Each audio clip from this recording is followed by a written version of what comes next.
Hello and welcome to the Burning Metal podcast. We've got something different here tonight now. We're going to go through the classic 80s films, or in my opinion, we've got probably the best of the 80s here. We've got a good few to cover, but it'll be, God knows how long we'll be talking about them. But if you're into 80s films, you're probably going to enjoy this one. And I'm joined on this one by Kevin Byrne of Sonus Mortis and Ryan of, Ryan, what's your second name, Ryan? Sorry. Oh, feck. There we go. It's all good. Of course, Ryan Adair from Solo Turn. So, Kev, you've taken the year off the time from Sonus Mortis, and you're going to come back with the second part of a three-part of trilogies and albums next year. Yeah. Been just kind of writing just this last few months. The album came out in October, doing pretty well.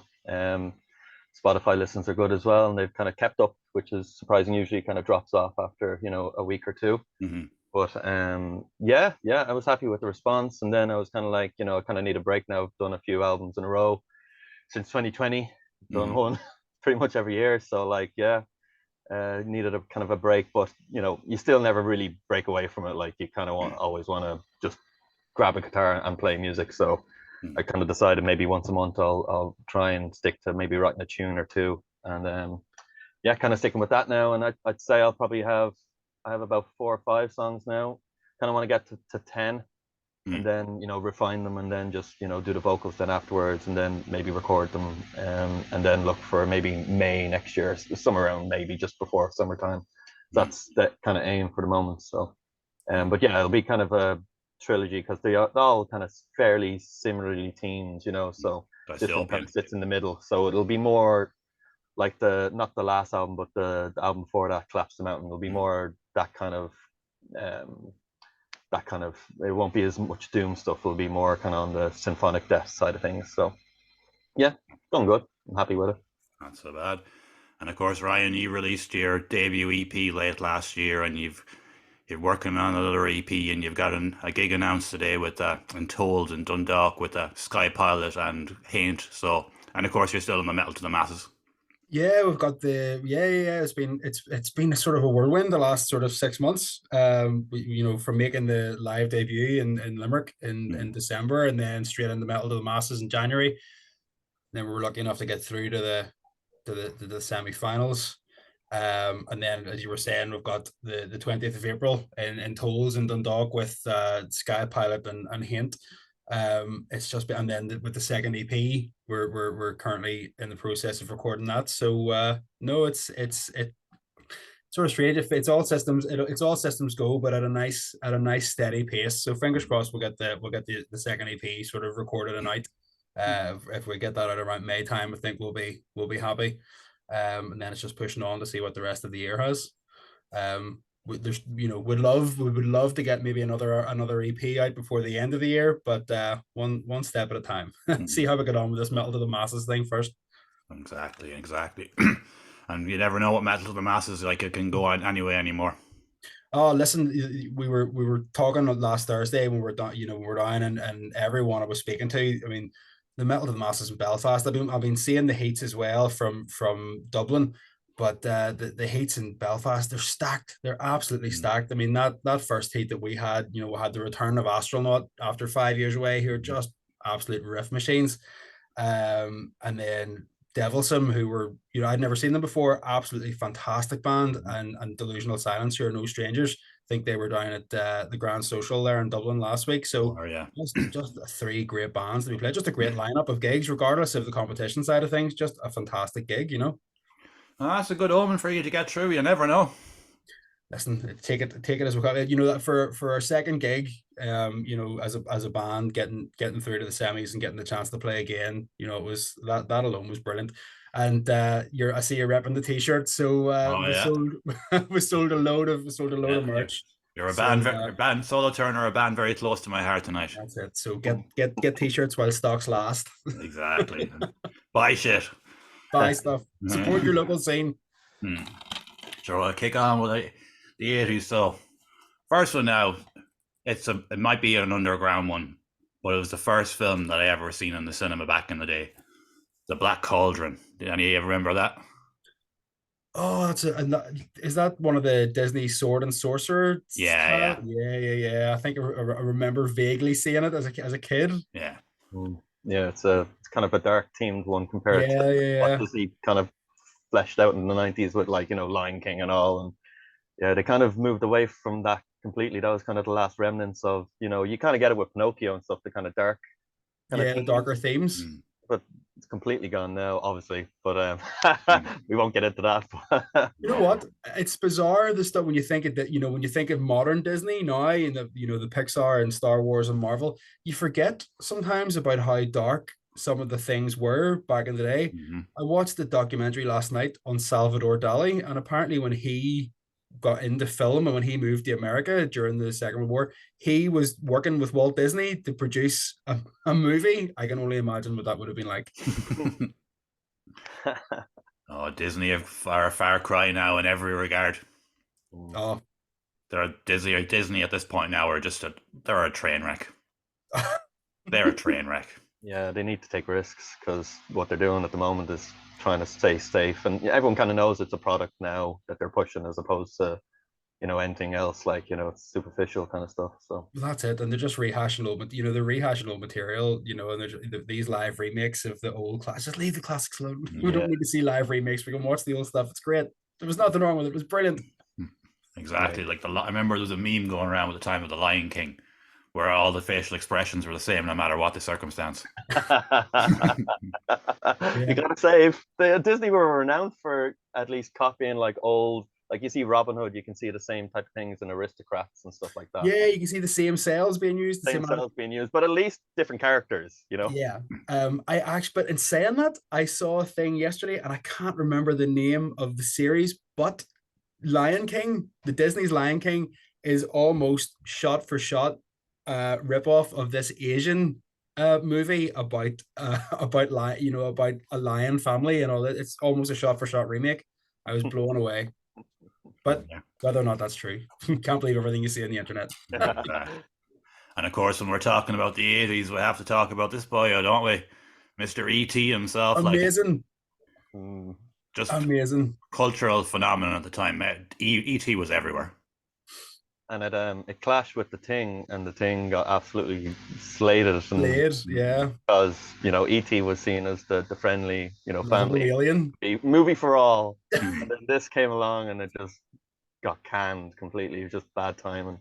Talk about that time, and like as you said, like cultural phenomenon comes along and everyone talks about it, like the bike scene and just all the silly things he's doing, like fish out of water type of well, obviously alien. And yeah, I remember it as a kid, but because I watched like Gremlins and all that type of stuff, E.T. didn't really interest me at all. It's a decent film, don't get me wrong, and there's a bit of heart in it and everything, but like, yeah, I kind of gravitated more towards like Gremlins and all that kind of stuff. So yeah, it's good. It's funny how the like E.T. is still like that's probably a theme that's going to come up throughout this podcast, is like how stuff from the 80s is still like in pop culture and like such a cultural phenomenon. We still talk about that bicycle scene from E.T. It's referenced in so many other movies, or hinted at so many other movies.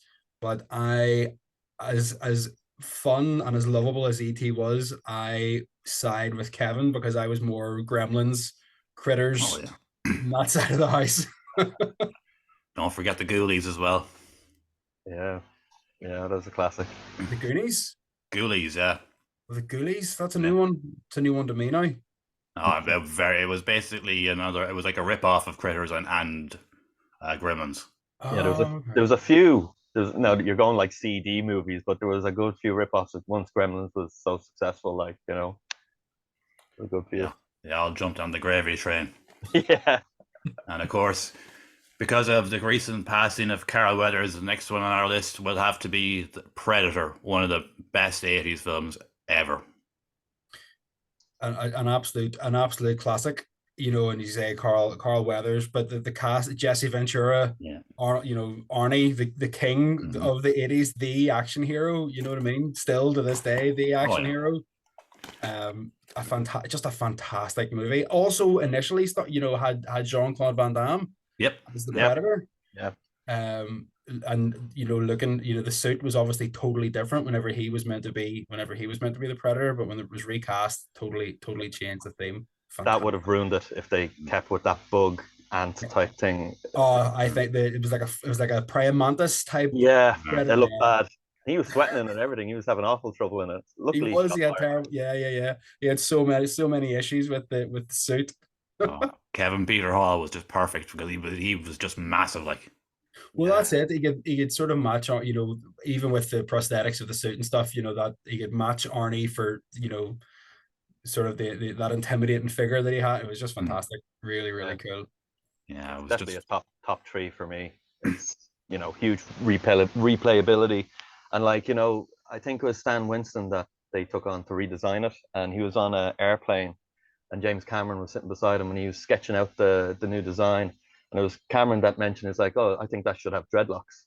So it was Cameron's kind of pitch to him. So it's just great action, just exactly what you want from an 80s film. And obviously Carl Weathers gave us that epic handshake, the meme, Dylan, you son of a bitch. Son of a bitch, absolutely. Yeah. Arnie at his best as well, and supporting characters are all given their own good personality and just enough depth to carry the film as well. And it's just everything you want in a sci-fi action film. So yeah, definitely top three for me. Bill Duke was very underrated actor as well too. Yeah, and just the way he goes slowly unhinged, but he's still kind of bouncing in between, freaking out and wanting to kill the thing. Oh yeah, just goes crazy with the minigun, fucking shooting everything. Nothing could have lived, not at that range.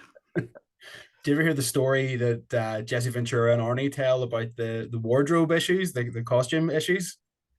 No, I don't think Predator?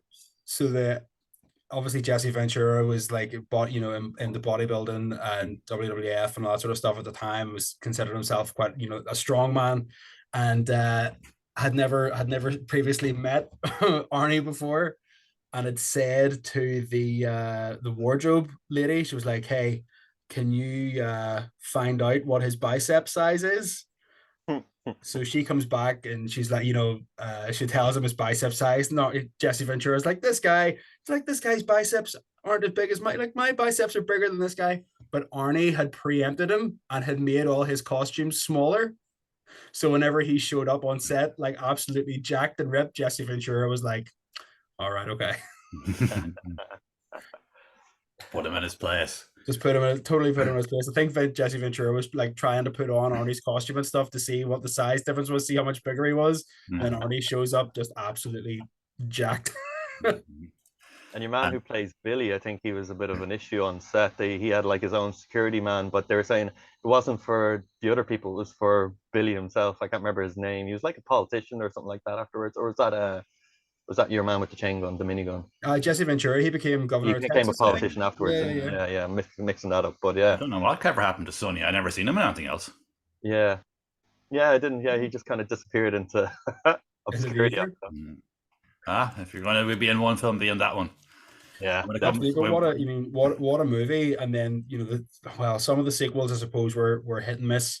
Predator 2, obviously different, not an 80s movie, but the latest one, Prey, just absolutely fantastic. Yeah, that was enjoyable, actually. Yeah, enjoyed that, yeah. And of course, we could hear about Arnie all night because he was the king of the 80s, so we'll just flick through for now. Of course, there was Conan the Barbarian, his first big hit.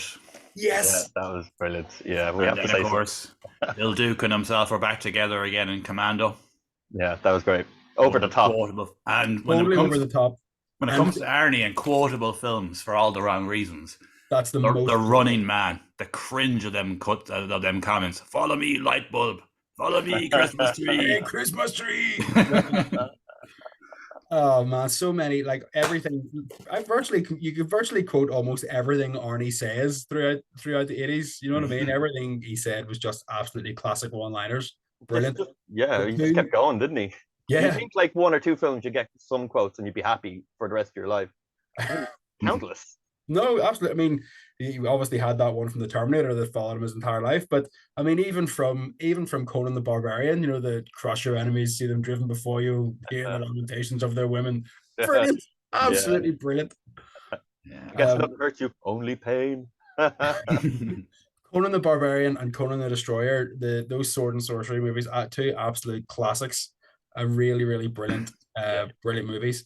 And that was something I was thinking about technically then, because they're both Marvel. So was that, they're obviously Marvel canon. Oh, well, I never thought, yeah. I don't think they'll bring it back. Well, they brought it back there a few years ago. Actually, they made a remake there a few years ago. They did. What did you call it? I've never watched it. I didn't see the remake. I couldn't sully the memory of the originals. They were too good. But yeah, Conan and Red Sonja, which Arnie had like a 10-minute cameo in, are all Marvel, so they're all part of the Marvel universe. So it'll be interesting to see if that plays out. So we can One thing I found weird about Conan the Barbarian and Conan the Destroyer, he was so primitive in their first one, and by the second one, he completely developed a personality. Yeah. He was like, it was almost, I think it was like he was testing his acting skills. He's like, I'm an actor now. There was talk of a third one, like a more recent third, where they were talking about bringing Conan back to do like to finish the story, this old sort of broken down warlord, which I thought would have been a really nice way to round off the character, but and his career nearly, and the career, absolutely. But judging from the Terminator films, he's probably better off it didn't happen. Yeah. Someone will get it and ruin it. Yeah. The Terminator now is pretty much a ruined franchise. But another classic from the 80s. Yeah, I don't think I've seen that one. The latest Terminator, I don't think I've seen, but Terminator is a classic movie. You don't need to watch the new one; it's terrible. Oh, okay. Don't waste your time. Do anything else. Go outside and paint the fence and piss on it or something. That's probably actually better fun. Do what you can to escape it. Exactly. And of course, here's another one from the 80s that everyone should love: Lethal Weapon, the original. What a film! Yeah, classic. Like, just it's strange. It does like all the 80s tropes at the beginning, then it turns into kind of like a buddy cop kind of film. Yeah. There's the reverse format, and like some people don't like the tonal shift that happens, but I think it kind of like represents kind of Riggs' kind of mental state. Yeah, he goes from like really like suicidal, unhinged, kind of doesn't give a damn about anything, and then like he sees his his buddy and he has a family and all, and kind of over the course it just turns like, and just you couldn't think of anyone else. I think just Mel Gibson showed up on set one day. He wasn't even hired for the role. Just started acting. He's just like, this guy's Riggs. Yeah, he just the way he acts. Yeah, and it's like, okay, let's just keep filming. Yeah. But excellent film. Yeah, I remember his introduction, the start where he's doing the drug bust. Yeah, he's giving them the 50, and he's giving them all the 50 dollars, the single dollars, like $50 million, asshole. And next thing he goes absolutely fucking mental and shoot me. You're just like, this is when from there on in, you're going to this is going to be a mental film. Yeah, it's fun without sacrificing the plot, like which is really good for those type of ones, And when it comes to watching 80s movies, I'm never too old for this shit. Yeah, when he gets the jumper, he said he wanted the jumper down. I got him down, and not that way. That's a brilliant scene. He's like, "Do you want to jump? Okay, we're going to jump." Oh yeah, and you're like, no. Like singing off we go. Yeah. Again, another film full of classic quotable lines. No one here but cops, and dear bad guys, no one here but cops. The message when he gets into the house at the end. Yeah, I also think is Lethal Weapon the first movie that featured Brazilian Jiu-Jitsu as a fighting style? I think is one of the things it's cited for. Oh, really? So Mel Gibson, Mel Gibson when he's fighting a guy and sort of the end sort of sequences, he triangle choke. He puts him in a triangle choke, and it's like that's the first time Brazilian Jiu-Jitsu was seen in a Hollywood sort of production. I was like, that's crazy. Bloody hell, I didn't know that. Yeah. And we've got another crazy Mel one here. I've only got 2 Mels, but Mad Max 2, The Road Warrior. Brilliant, fantastic film. Absolutely fantastic film, and a brilliant soundtrack. Mm-hmm. Everything about it is just an absolute a masterpiece. Just fantastic. That the whole Road Warrior series, from I read it through the Thunderdome, I thought was brilliant. Absolutely class. What ruined Thunderdome for me is they had the same actor that was in this, I don't know his name, in number 3 as well, but he played 2 different characters and I didn't recognize him. That ruined 3 for me. Loss of continuity. Exactly. Yeah. Like he was flying around in a helicopter in the last film, and now he doesn't even know who he is, and he's completely different. It just I don't know it. Yeah, I That get that. It annoys me as well, especially in TV shows where someone's swapped out completely, and you're like, who are they? And they never really say their name until later on. You're like, oh, what's That's not going who on you here? were the last time we saw you. Yeah. oh, but a classic. Mm, Another classic. RoboCop, the original, yeah. It's one of the best.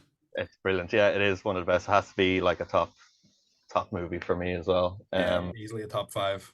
The gore in it is like when you watch it as a kid, you're kind of surprised. It kind of takes you off guard because you kind of expect a bit of whatever. Hmm. But like there's so many. The TV segments are brilliant in it as well. Like it's Oh because yeah. we care, and Buy that just for $1. like the I'd buy laser that for cannon a and dollar. the peace satellite and stuff like that, and Oh yeah. just even the things like the baby food he eats and Yeah. the business side of it as well. Like that, like all the side kind of stuff to RoboCop is just as good. Hmm. Like you have 5 seconds to comply. Still agree. I still remember getting it. Like I remember getting it on VHS from Woolworths. And it was like this. It was almost like everybody in the street, like my friends, knew that I had RoboCop, and systematically we would go around each other's houses and be like, "Can I borrow RoboCop?" I think that VHS was like worn thin. It was totally done.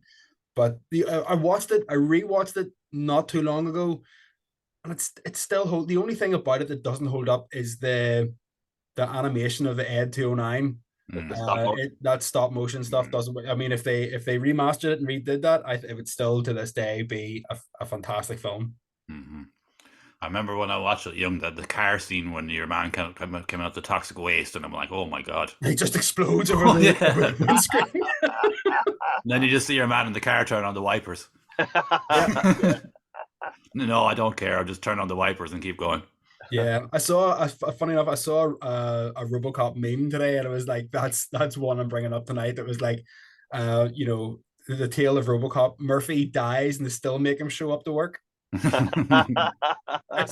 can't get more American capitalism than that, Feel sorry for this guy. Dies, still has to go to work.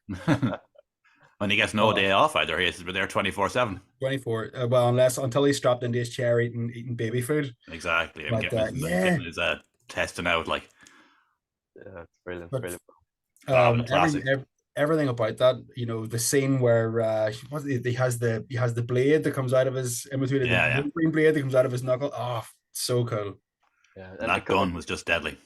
Yeah. And the fact that it came out of his leg, all the tricks and stuff he was able to do. I remember watching it as a kid, just being mesmerized. Like, this is so cool. And nobody ever cared that he never reloaded it ever. Plenty of 80s. I didn't even notice that until you said it. I'm going for another classic here now. Rambo: First Blood. Yeah, at the time. Absolutely fucking brilliant film. I'll give you a war you won't forget. Yep, brilliant, fantastic movie. And again, the whole sets up another fantastic franchise. And Sylvester Stallone, arguably the number 2 action hero of all time. Just brilliant. Just a great film. Great. Did Stallone write? Did he write the script for that one as well? No, he didn't write the script for the original Rocky. Yeah, and we did Rocky. But yeah, just a classic movie. I think the context is important in terms of like, American audience anyway, like representing kind of PTSD and just the rage of a kind of like a generation lost to like Vietnam War, or what people saw at the time. Like a lot of people saw it as a kind of pointless war, but then on the flip side, you had the vets treated like crap when they came home and returned home. So yeah, kind of went over our head. Like obviously as a kid, went completely over my head. But like once you kind of watch it afterwards and kind of know the context, like he acts really well in this. Like people always kind of slag him, but like the meltdown he has at the end, and like Stallone kind of owns it. He's Rambo. Like there's no one else. It's like Arnie with Terminator for me, and like just portraying like the psychological and just the physical damage, can't rejoin society. It's that's good. It. So Rambo: First Blood was 82. So 82, 85, and 88, I think, were the three. So is this like American cinema's first foray into, the repercussions of the vets of Vietnam? It's before Platoon, it's before Full Metal Jacket. I think it's before Apocalypse Now, so it's just No, Apocalypse Now was the 70s. 70s. Apocalypse Now was the 70s. Yeah. So yeah, just dealing with those issues, and then obviously after Vietnam, you go sort of branches into the Cold War and the conflict with the Soviet Union and Afghanistan in the last one. So great. What did you think of the last one? Last Blood, it was called. I didn't mind it as much as some people. I know it was just to turn into a really violent Home Alone at the end, but I still thought it was okay. Like, it wasn't that bad. That's the one where he gets on the big 50 caliber and he's like taking chunks out of people and everything. Everybody talks about the scene where he gets onto the 50 caliber and just starts letting rip. The fact that they did it, fun. It didn't even, the fact that they did it in the fourth one as well, and when he was in Burma, didn't even bother me. I was like, I know they did this in the last movie, but I loved it, so tear on. And then at the end, when he just gets your man with the arrow and bow and arrow, and he goes out and he just fucking pulls out his heart and holds it out in front of his face, like. It's not a Rambo movie if he doesn't have a bow and arrow. No. True, yeah. But there's a new one. They've a new one coming out. Oh, they don't, do they? Yeah. He goes around an old folks' home and PTSD. New Blood, I believe, is the start of this one. Oh no! As he says, he's in a nursing home and he's just a PTSD in the nursing home trying to fight the fucking nurses, giving them the bedpan, and he's like, no. Just imagine the tank coming up to him. No. Flashbacks. And of course, when we're on about Stallone, we have to bring up Rocky. I just picked out Rocky 3 because Rocky 1 and 2 were in the 70s, and I didn't really want to put in Rocky 4 for obvious reasons because of where we started. So we'll go with 3. Rocky 3, Mr. T, Hulk Hogan. Dolph Lundgren was number 4. Oh, was he? Who? Mr. T and 3 and Lundgren was 4, yeah. No, Hogan was 3. Does Hulk Hogan not feature in the third movie where he's having the exhibition bout with I think that's the first one.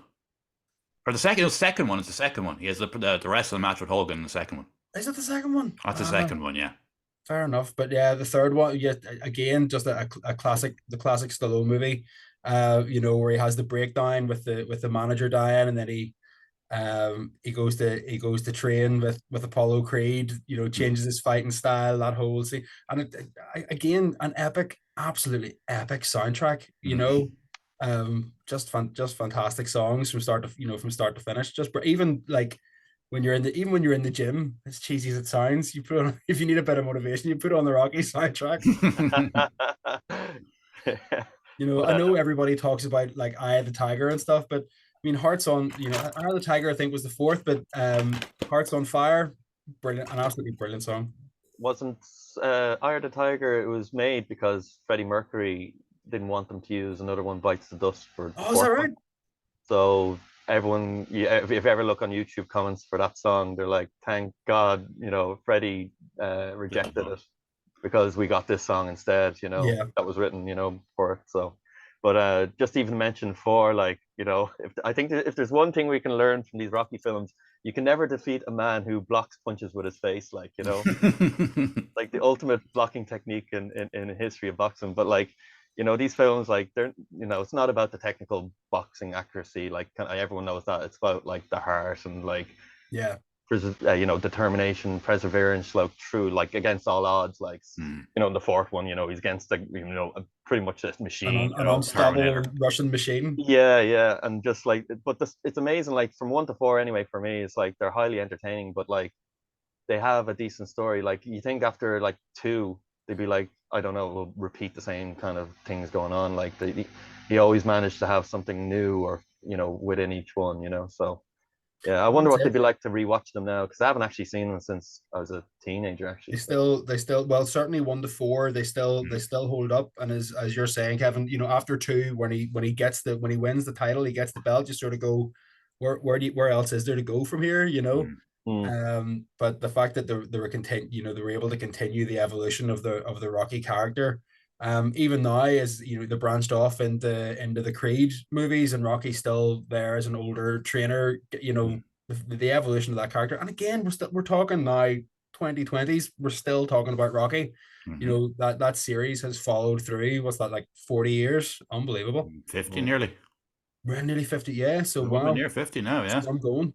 And if it's anything like the 80s, with a lot of rehashes of 50 films as well, remakes or whatever, and some were actually good, some were not so good. But like we're in that territory now where they could potentially start looking at like old ones now, but luckily it hasn't really worked out well for any of the ones they've tried so far that I can think of off the top of my head. But we'll have to wait and see, though.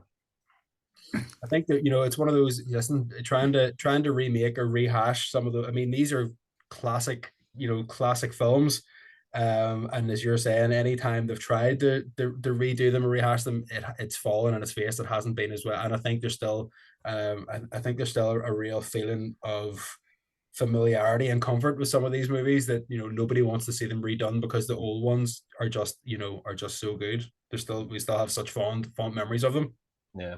And of course, now we'll go into a bit of a Kurt Russell appreciation section because Kurt Russell was one of the kings of the 80s. One of the kings of the 80s, absolutely. And no better place to start with Kurt Russell because we've just after talking about Mr. Stallone, Tango and Cash. Tango and Cash, I haven't seen it in years. I remember the scene in this when Stallone is pulling over this truck and the local police are there and they're like, oh, he thinks he's Rambo, and Stallone just turns around and said, Rambo's a pussy. He actually included the line in the film, like, well, that was just completely over the top. Two cops that hated each other, and he, of course, Kurt Russell was trying to get with Stallone's sister, and just the friction between the two of them, like, it was just a pure classic 80s film. Absolutely, a storyline that plays out in Bad Boys 2. Exactly. So, yeah. But when we talk about Kurt Russell, one of my all-time favorites, I absolutely love this film. Big Trouble in Little China. Yeah. And I've got a story before we kick on. About 3 weeks ago, I was in a charity shop here in town. I was dropping in a few clothes.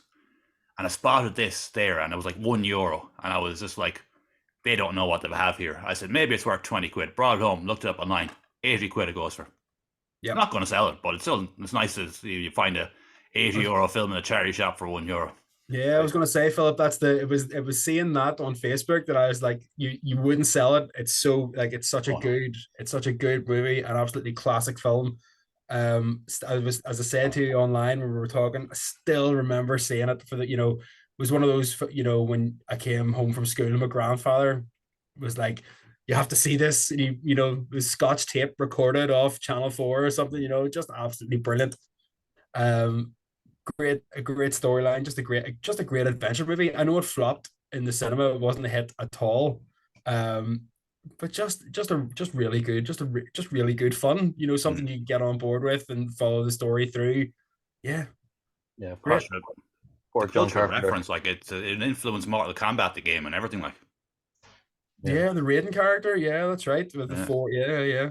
And the Katana Fatality too, where your man Thunder blows himself up when she kisses them and they explode. Oh Jesus! Yeah, right enough. I never thought about that. What do you call it? Is it John Hang? It was his 95th. It was his 95th birthday last week. So just thought, wow, there's a throwback to the Big Trouble in Little China. Still, the guy's still going. Oh, it was just start to finish. It was pure entertainment. Absolutely. Fun adventure, like girl with green eyes. Yeah, brilliant. Another 80s movie that they were looking to remake. Thankfully, it didn't happen. Yes, Ronda Rousey took a shin to the face, and that remake never happened. Good. That was apparently who was going to be cast. So in the lead role. So yeah, glad it didn't happen. Didn't sully the memory of such a fantastic film. Like Kurt Russell has such a presence on screen, like he's just, and like he's another fish out of water type character. Like you see all this kind of mad world building, and it's like at a breakneck speed, like and there's no times to ask questions, and you're just kind of along for the ride. So it doesn't take itself too seriously either, and like it doesn't pander either or dumb down, with the storytelling. Like there's a bit of mystique in there and stuff, like and it was the perfect comedic performance too. He acted serious all the time, even though he was pure comedic. Like when he shoots up in the air and the rocks just fall on his head and knock him out. Like, I think it's obviously a very tongue-in-cheek adventure movie, but it is. It goes, once it starts, it goes at breakneck speed, and you can't help but just be dragged along with it. It's just a brilliant movie. Just so much fun. And they say when it was an adventure, when the two of them at the end, you're like, we've really rocked the pillars of heaven, didn't we, Wang? No hardship, Jack, Because because they did. Wang is really the hero, and Kurt Russell's just kind of going with the flow. Yeah. Oh yeah. He hasn't a clue what's going on half the time, does he? Yeah, No, yeah, he's That's like what makes it even better. he's like the sidekick. Yeah. And of course, when we're talking about Kurt Russell, we have to talk about one of the best horror films of all time, The Thing. Yeah. That is just a fucking absolute masterpiece. The psychological horror and that is just amazing. And the acting is phenomenal too. It's top 5 for me. Like and it probably my favorite horror film. Like watch it countless times, especially like there's nothing better than like Winter Storm. You're going to put on The Thing, like Yeah, there's nothing else to put on. It's a go-to. Exactly, yeah. And there's like the intro theme is like just perfect as well. Like I feel like it's an imitation of a heartbeat, that's off, and like no other film that I can think of like has that sense of paranoia, mistrust, and dread like throughout the whole thing. Like it's very unique in that sense. It's a who's who kind of film, but like even like the whole assimilation process, if you think about it, it's like a very kind of terrifying concept and stuff. The creature's like straight from something out of hell, like it's not just one creature, can be from any world, like. And the blood test scene is like as iconic as any other scene I can like think of. And then like the defibrillator scene as well, like I think they only had 1 or 2 chances at that. I remember watching the behind the scenes. I think they only had enough budget or time to shoot it maybe once or twice, and they had to get it right. And I don't know if it was twice, failed the first time, and then the second time they got it. And the practical effects, like with effort and money, like it ages better than any kind of top CGI at the moment, like and CGI's gotten worse over the years anyway. Absolutely, the body horror, the transformations, the makeup and stuff that went into it, just that I think that's why it holds up so well, because it didn't obviously didn't rely on the CGI. As I say, if you compare it to like the Ed 209 and RoboCop to the body horror scenes in this, it's night and day. Yeah, and they used a double amputee for the defibrillator scene. Your man they have like a face on top of your man that was cast for that little 2 seconds. Yes, you see him like and if you like kind of freeze, you can kind of tell it's just kind of like a little face and not really making any. He's like like that. But McCready, like I think it's Kurt Russell's. It's my favorite character from him, and and he's written like so many horror films I watched. The things that really bug me is stupid people, and it really just turns me off a lot of horror films in general. But he's written like really intelligently, and a lot of the cast in general aren't doing stupid things, like and what a beard, So. Oh, great, a great beard. You were saying that's your favorite Kurt Russell, but Kurt Russell will always kind of be known as Snake, won't he? From Escape from New York. He always will be. I'm the king of New York. Yeah, it's another classic from Carpenter. He never really got the in with Hollywood as such, and obviously Russell was unstoppable at that point, like, and whoever decided to put chandeliers on the Duke's car as well was just pure genius. That was probably half their budget as well, because I think like a lot of Carpenter's films was just shoestring type budgets, and obviously the inspiration for Metal Gear Solid has to be. There's no way it can't be. It has the same name of the character, Snake. Yeah. So it has to be ripped off. And just like the dirty, gritty, it's like a frenzy Western type adventure, dystopian kind of future, and you can't beat like an 80s soundtrack, like that synth stuff. And the Carpenter's brilliant at that, and I just thought of the intro is like crime rates rise like 400%. It's like that's probably what has increased since that movie. Then. Yeah, we're heading towards that dystopian vision. Yeah, we're getting there.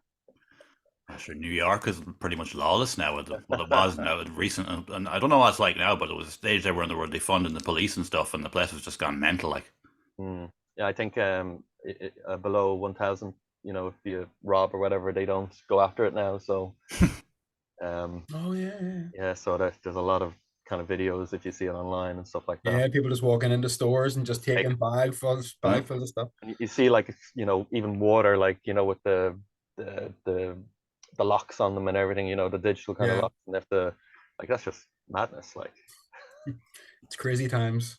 We are slowly heading towards that dystopian future we've been promised since the 80s. And maybe that's why we had so much cinema like that, was to prepare us for what was to come. Mentally, yeah. And next on the list, you're saying about preparing us for the future for dystopian reasons. They Live. Obey. They Live Zoom. with Roddy Piper. Yeah. Yes, absolutely. 1988. That's another Carpenter one, isn't it? Mm-hmm. Yeah, absolutely, absolutely class commentary on, apparently a commentary on Reaganism, because Carpenter didn't like Reagan's economic policies, so this was his homage to the times. And one of the greatest fight scenes of all time, too. I was gonna say, yeah, just to wear the fucking glasses. And yeah, I think Roddy Piper, he said before he died, like that this was a documentary, not a film. Well, yeah, that's right. The only difference is you don't need the You don't need the glasses anymore. You know, it's just it's not subliminal anymore. It's like it's just blatant. Yeah. And I didn't know as a kid. I used to play Duke Nukem 3D, and he used to come out with all these quotes, and he had the chewing bubble gum, a mall out of gum, kick ass, chew bubble gum. Yeah. And it was only when watching They Live afterwards, I was like, you realize that was a They Live quote. Yeah, had to be. They weren't that good to think of something like that. No. But it was just, as you say, when we were saying about dystopian futures, that film was ahead. It was ahead of its time. Yeah. Yep. I feel like that in the 80s. Right. No real spiel for this one. Aliens. Oh, frig me. Window. Yeah, absolutely. How long you got? Exactly. Yeah. There we go. Oh, that is a kick, man. That is a fantastic t-shirt. That is a cool t-shirt. It's again another top 5, if not top 1. Like I could swap out the top 5 for me is like it could be swapped any stage, you know. But like it was a great idea just for the sequel, like, you know how sequels can go, like, you know, not to go horror route directly again, but to add the sci-fi action elements into it. Just high octane sequel. Love all the different Marines and their personalities, like the pulse rifle, the set designs, like just across the board, everything just seemed to like slot in perfectly. Love the soundtrack, even though James Horner didn't have enough time to do it. He had a really short time frame, so he actually ripped a lot of his like motifs from Wrath of Khan from Star Wars. So if you actually listen to that, you can hear some similarities from it, if not direct kind of notes from it. But yeah, some people didn't like the ant bug nature of the aliens, but I like to think of it as, you know, some people preferred the deleted scene in the first Alien where it's like they're turning them into the aliens, turning them into cocoons, yeah, into eggs. And I like to think of it as like both can be possible. If they have a queen, she can do the whole, you know, reproducing the eggs and stuff like that, and build a colony like that. But if there's only one standalone alien, he can do it like a kind of metamorphosis kind of process. So that would be kind of horrific, you know, to think it can do both things. If it lost its queen, they don't just disappear. Yeah, they're not relying on the queen for reproduction of the race. They can keep going themselves. Yeah. I've lost count how many times I've watched this as a kid. Like it's just it was a defining film for me. Like I watched it over and over. With like as Kevin saying, you know, the top 5, my top 5 80s movies could be changeable, and a lot of them would be around nostalgia, how they make me feel, the memories that I have of watching them the first time I saw them as a kid. Aliens is a top 3 movie simply because it's still a fantastic film. Like it's just like nothing about it is dated, nothing about it has aged. I mean, it sticks enough, you know, it sticks closely enough to the first one, but it's not that direct horror sequel that has the potential to fall flat on its face. It evolves, you know, on the storyline, introduces a whole host of characters, it brings in so much, you know, there's more aliens, there's more types of aliens. I mean, it's cool. Set design is fantastic. Storyline's amazing. Soundtrack is just kick ass. Everything about Aliens, I think, is, you know, right down to the PlayStation 1 games. You know, I would play them just to just to feel like I was there. Absolutely brilliant. Had it on the Commodore 64 as well, which was good. Going back now. Did you go to the Alien Day last year? There was one in the cinema where they put Alien and Aliens back in the cinema for one day. I saw Aliens in the Odeon in Belfast. They had that, but I think that was a few years ago. But yeah, even just seeing the second one, it was brilliant. Absolutely. I watched the big screen. In the board Gosh, they had the RT orchestra, and they played the whole soundtrack through Aliens as it played on the big screen. Wow, which was cool. Yeah, that was really good. Like they had it to a T. It wasn't like cutting corners, anything like they actually learned every single, like, you know, there's some Note. weird kind of tribal stuff as well going on, and the militaristic drums, and yeah, they did really well. Wow, very And in cool. typical fashion on my podcast, Yes. the ice cream van has arrived. The ice cream man. Does the ice cream man know what time of the year it is? It's freezing. I know. He doesn't care. No, whenever I'm doing a podcast, he's going to arrive. I think he listens out on the He internet. keeps an eye out, yeah. Here's Just the Zoom knows. click. Is the big light on in the room today? Oh, it is, yeah. He's definitely recording a podcast tonight. But when we're talking about the 80s, we have to talk about this one, The Lost Boys. Oh, what a film. Kiefer Sutherland and Alex Winters. Oh, brilliant. The two Coreys for the first time. Oh, just so cool. Just a really cool movie. Again, one I watched recently.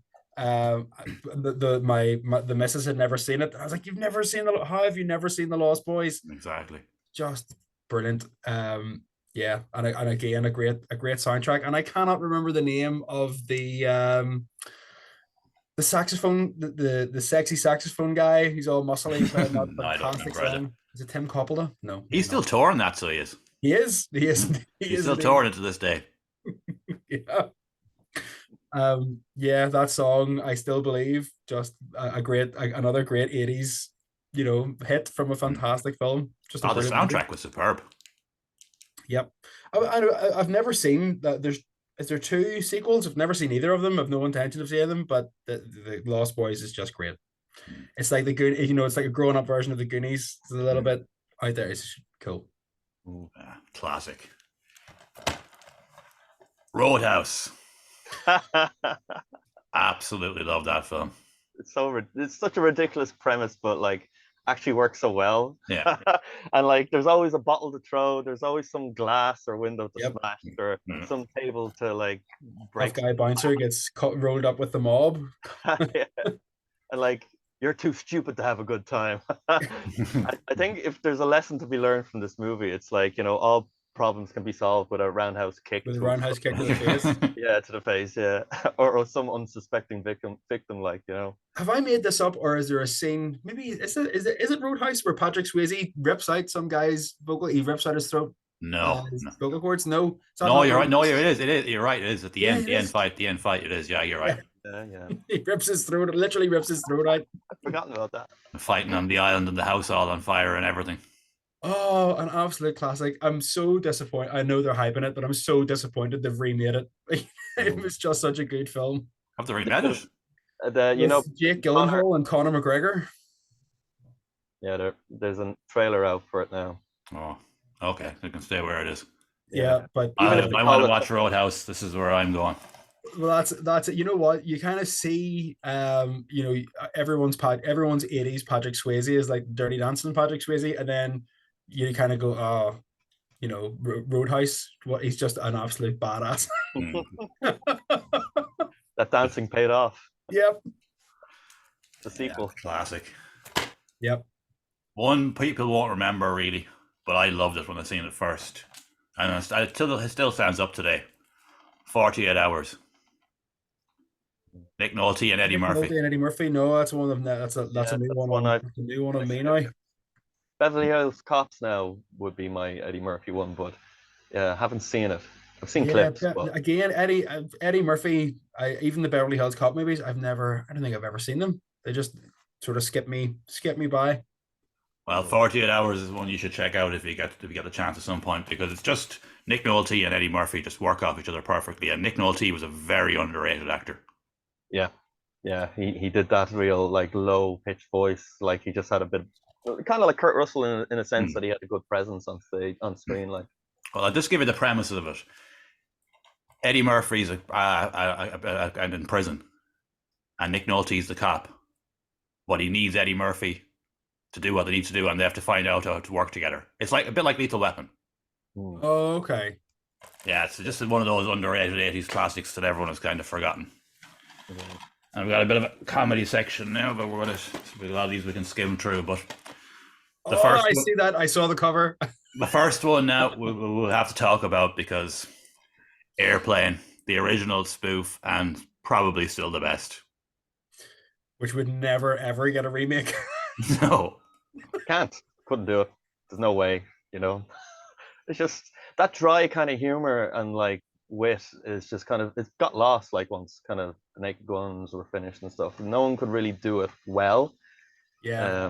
Like just Like, insane amount of quotes in Airplane. Leslie Nielsen was the king of that style of comedy. He was just never getting remade. Yeah. That was the thing. Leslie Nielsen was a very serious actor before he made this film. Yeah. All the actors were very serious actors. They had awful trouble trying to cast him. The lad that played the pilot originally didn't want to do it. He's like, "You've made me into a fucking pedophile." Like, yeah. And apparently, when he seen the film when it was finished, he laughed more than anyone. Oh, fantastic! I love that. And here's a little thing. You know the lad in the taxi at the start of the film that's in it for the whole film while the fare is going up? Yeah. Oh, yeah. He was a really, really disliked American conservative politician in the 80s, or in the 70s, should I say. And they contacted him because they all hated him. We're like, do you want to do this film? So they got this really disliked conservative American politician. Just put him in the taxi and I'm sitting there for the whole film while the fare kept going up. So across the film, there was just cultural references everywhere, like that everyone could tune into. And they deliberately picked the most serious actors that they could find, just so they wouldn't be acting like they were in a comedy film. Yeah, don't like they the say one that played Elaine was a theater actress.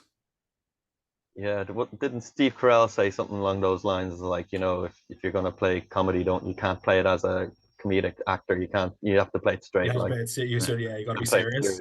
Yeah. Yeah. It works so well in that, like, you know, and your man who just keeps like, you know, I picked the wrong week, quit sniffing glue, and just keep getting worse and worse, you know. And the really camp lad that just plugs out, who goes around making hats of things and all the rest. And it was just again full of quotes like, "I am serious and stop calling me Shirley." Shirley, yeah, fantastic. Don't call me Shirley. Nervous. At the end then of the film, you know, that was the worst landing in the history of this airport, but I'd like to buy you a drink right now. Gate 12, gate 14, gate 15, gate 16, and all the religious lads, and your man just coming in and beating the shit out of them all, like. Oh, classic film. Yeah, and we're going to go a bit of a skim on this section here now. But because it's a spoof, like we've kind of covered it now, but Top Secret, of course, has to be mentioned. Have you seen that? No, never seen that one. Like Val Kilmer, yeah. Val Kilmer, it's a very funny film. Very, very funny film. Well worth checking out. A very underrated film. And of course, we're saying what happened with Airplane led to the Police Squad, the TV series, which of course then became the Naked Gun. Naked Gun trilogy, yeah. The Naked Gun one. This the first one in particular, unbelievable. Yeah, it's been so long since I've seen them, but I can still remember seeing them. And you know, absolutely hilarious. Those spin-off comedy spoofs, fantastic. I think I preferred the Police Academy to the Naked Gun movies, but still they have a special place a special place for comedy in my heart. Brilliant. And of course, you had Airplane 2, the sequel. Yep. Which was equally as good, in my opinion, getting William Shatner in on the space station. I haven't seen it, so I'll have to put on the list. Oh, you've never seen this? No. Oh man, it's well worth checking out. Okay, definitely. Well, it's well worth checking out. If you enjoy Airplane, you'll enjoy the second one. Good to know. And of course, with comedy, this film is one of the most improvised films of all time. Apparently, the lads were off their head making this. Like the amount of drugs that was taken during the film on this was ridiculous. Caddyshack. Oh, wow. When you said improv, I knew it was going to be a Bill Murray movie because he is notorious for improvising and coming up with lines and just ad hocing script. So yeah, a fantastic movie. Nearly every film with Bill Murray he came up with himself. Yep. Really? He was there just smashing all the flowers with the golf club and everything. Your man just, whatever Bill Murray came up to, and your man just kept the camera up and said, "Right, just do whatever you want to do, and we'll put it in." Oh, apparently crazy. In he ad-libbed so much in the first Ghostbusters, which he had no writing on. They almost had to give him a writing credit because he ad-libbed so much of his dialogue. Mm-hmm. So fun fact. Right, we can't. This is a series box set, but we have to talk about Star Trek II: The Wrath of Khan. Possibly the best one out of all of them. I would say it's the best one. I think Wrath of Khan's the best Star Trek. I would have grown up kind of as a more of a Star Trek fan than a Star Wars fan, to be Yeah, I honest. was definitely more of a Trekkie. And yeah, my dad was mad into it as well, so that helped to watch the TV show. Like that would always be kind of on in the background. If The Simpsons wasn't on, it Star was Trek like was on. yeah, Star Trek or like X-Files, you know, it was all those type of Oh, things yeah. at the time. Like Oh yeah, no, I was the total Star Trek nerd. I even had the Star Trek fact files.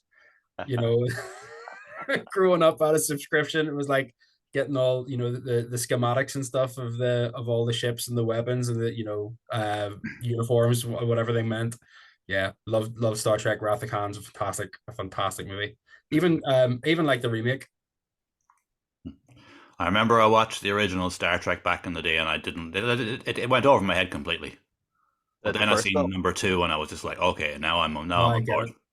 Yeah, I hated the first one as a kid. Boring, kind of drawn out. As a kid, it's boring and drawn out, and the only part of that film that's good is the intro scene with the Klingons firing. But yeah, You know, the but Warbird. as I what don't they do, remember. fire first, you know. But yeah, the second one, brilliant soundtrack. James Horner again, great story. They always did good character building. I found like you kind of rooted for them and you kind of knew every single character in it. You know, it was solid if you like that kind of universe. And but yeah, I was always fond of the last one. Kind of wrapped it up nicely, Undiscovered Country as well. I know that's kind of 91, but Mhm. yeah, 2 and 6 would be my favorites. But yeah, Ratican, it just Khan. You just shout that randomly on a night out is all It's hard I stab a thee. yeah, oh yeah, Shakespeare quotes and everything. And of course, the 80s was a muck with a mixture of sci-fi stuff. But one that was a really cool one was a Short Circuit. Johnny Yeah. 5 is alive. Johnny 5 is alive. Still holds up, and the intro theme is very underrated. Like it's just every time I hear that, I just get the feelings of like as a kid again, and like even the intro, like it feels like they add on a bit to each part of that intro track, and they're adding parts onto the Johnny 5 when they're like making them. Yeah, it's good. Like it's a robotic version of ET, I found, without the annoying Absolutely. kids. Hmm. And some parts are probably dated now, but like the whole story kind of holds up somewhat, I think. And as a kid watching the first part where like they're shooting at the tanks and the people and stuff, I thought they were real. I was like, whoa, what's going on here? Till you realize it's dummies, like, you know. But yeah, fun film for a kid. Yeah, absolutely. And as you say, it's like the robot. It's like the robot version of ET. It's like the kids version of Terminator. If ET is the kids version Yeah, of yeah, Predator, it's it's the probably kids better. version Yeah. of Terminator. Yeah, I that and I'm not too sure if it's an 80's movie, but Battery's not included. Yeah. They're like the two sort of those robot movies that I really love from the 80's. Yeah. Mhm. And we were talking about it earlier, but it has to be included.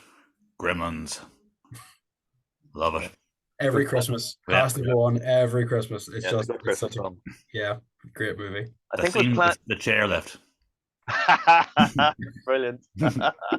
He deserved it. Let's be honest. We were all waiting for that to happen, be blown out of it. But I think it was planned for Christmas that year, Yeah. and it was released in the summer, so they didn't have Warner Brothers didn't have to go toe to toe with what was it, Ghostbusters and Indiana Jones, which was a good idea considering how big they were as well. So Yeah, absolutely. I think it made over 200 million, and it was only like 11 million budget. So definitely a Christmas film as well. And your man Chris Columbus, who wrote it, he lived in Manhattan apartment at the time, and he said at night there was like a platoon of mice going around, and he'd hear them and skittering around the place, and just in the blackness at night, he thought it was just very creepy hearing them, and that was kind of inspiration for Gremlins. And Spielberg found it, and he's like, "This is original concept," and he bought it immediately. Like so. Is that where it came from? Because I thought it came from the Looney Tunes, from like a really old Looney Tunes episode where the gremlins get into like military hardware and planes and stuff and are stripping them out. I thought that's where it came from, but that makes more sense. Yeah, it's just well, you know the way it is. Like he was the original writer for it, and Right. usually what happens is it gets bought, like Spielberg bought it, and then they get someone to rewrite it. Yeah, Maybe yeah. it was his inspiration then, and they build on top of it. But that was the original kind of That's where the inspiration concept. for it. That's where sort of So, the idea came from. That's very yeah, cool. it's like I've Um, heard that before. Is like I've heard conflicting. Like it's like, oh, one writer said it was this. Like I know for Alien, your man was like, Dream is like, what happens if someone had sex with an alien? And everyone's like, what are you talking about? But yeah, loads of fun memories of that film as a kid. Like that was excellent. Like the house kitchen scene with the mom taking them out one by one. Oh Like yeah, you're really rooting for her because she just like doesn't know what to do, and she's just like it's real genuine. just sticks one in the microwave. Yeah, just all Yeah, those things. Like, and then you're starting to see the real comedic elements kind of come out of it as well, even though there's a bit of it's wrapped in kind of a soft horror. yeah, It's actually a top 30 film just on nostalgia alone, and it still holds up watching it. Oh yeah.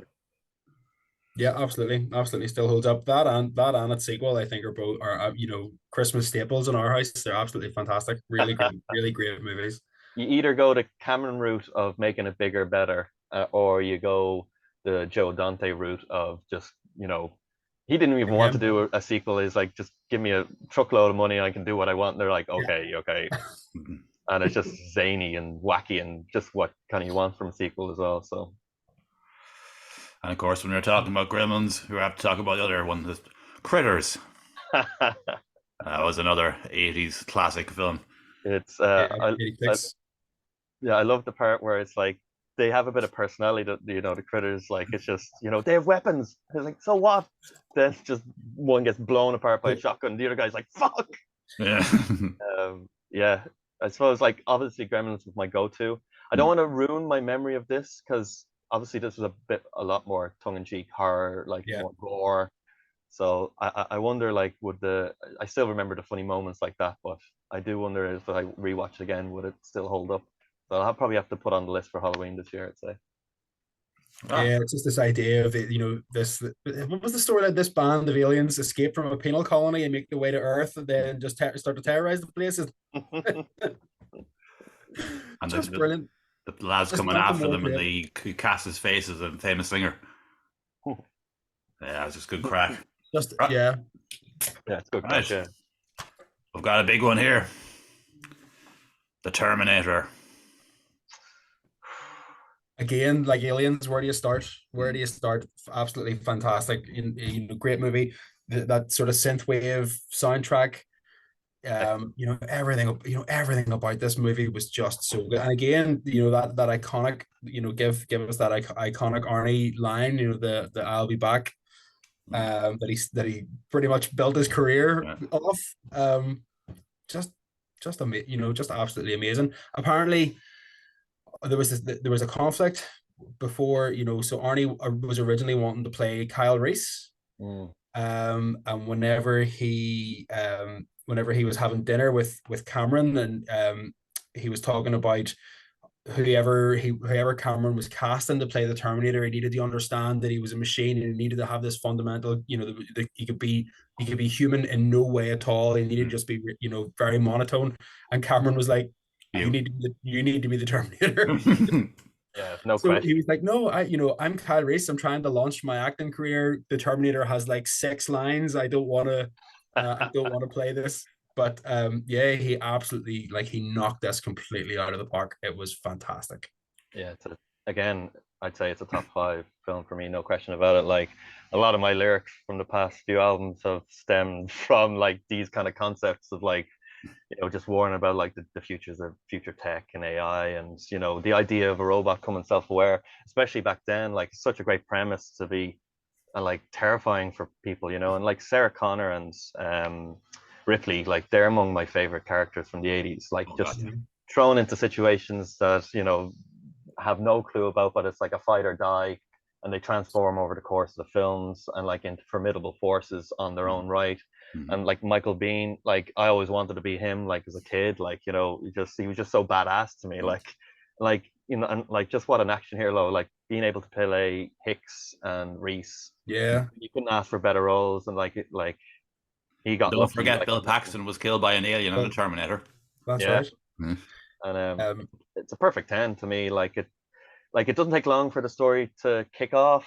The characters a bit by bit. There's action nearly. It doesn't really slow down that much at all. And like the future scenes, the war scenes in the future, like that's what Terminator Salvation should have been, a real dark, gritty underworld. And I remember playing, there was a game in the 90s called Terminator Future Shock. And it does like that world, that bleak kind of future so well. And the story was brilliant. I just really wish that was made into a film for the future. Yeah. I've been waiting. I've been waiting on that movie. You know, when we finally get to the future. I mean, I don't think I don't think the Christian Bale Terminator did it particularly well at all. But I've been waiting to get to that dark dystopian future overrun by the machines pretty much since I saw the Terminator, and they still haven't delivered. But yeah, I mean, I was just when you were talking there, Kevin, about Ripley and Sarah Connor. I mean, we've talked about Arnie and Stallone being these huge male action figures. I mean, Sigourney Weaver, who was, I can't remember her name, that played Sarah Connor. I mean, Linda Hamilton. Linda Hamilton. Yeah, it's just fantastic. Really strong female leads, as well. Putting off that action hero, role flawlessly. Absolutely brilliant. Yeah, they're just as iconic, I think. Exactly. I mean, they're just as iconic as their nemesis in each sort of arc. Just brilliant. Really, really cool. And because of this agenda now, where they're pushing all these female leads, they should really send them back and say, right, go back and watch Aliens and go back and watch Aliens. Go back and watch Terminator. Terminator 1 and 2, then build a female character and do it right. Yeah. They because absolutely brilliant. Because the thing, men don't like female characters. When you're like, what are you on about? We grew up watching Aliens and Terminator. Don't be silly. And even though Sarah Connor is obviously, she's obviously the reluctant hero of the movie. I mean, as you watch her sort of character develop, into Judgment Day and stuff, where she becomes this out and out badass. Brilliant. You can't say anything more about it. It's just a fantastic watch. It's a fantastic film. I imagine watching it in the 80s when people were becoming more familiar with the computers, home computers, PCs. The idea of a computer becoming self-aware must have been absolutely terrifying. And then from then thinking, where does this technology stop? For us 40 years later, going, oh yeah, we're kind of getting closer to that. Closer to that. We're getting a lot closer than people realize too, because the people over AI now are in a space race and they don't know what they're doing. Yeah. When you have, not that I have any faith in him or like him in any way, but when you have Elon Musk going, you really need to slow down with this AI stuff. Yeah, slow down with the AI stuff. But he's probably saying that because he's building Terminators. Yeah, he's building. He wants to get ahead. You slow down so I can keep going. Yeah, like the Pandora's box is open. Like if they don't do it, China will do it, or somewhere will do it. That's Elon Musk is just saying, don't build a self-aware AI because I'm building the Terminators. Arguably, yeah. Whoever builds the first robotic AI army, and that's pretty much it. Like those Boston Dynamic robots. You just mix that with Neuralink and do something like that. We'll have RoboCops going around. Yeah, in the future, Elon Musk will just become sentient in a machine. Like, put his brain into a computer and he'll just lead everything. He'll be the Skynet of the future. Futurama with the bottle, they're in the. I was about to say that to be like the heads from Futurama. Bring me Reagan. And of course, now I've got another one from.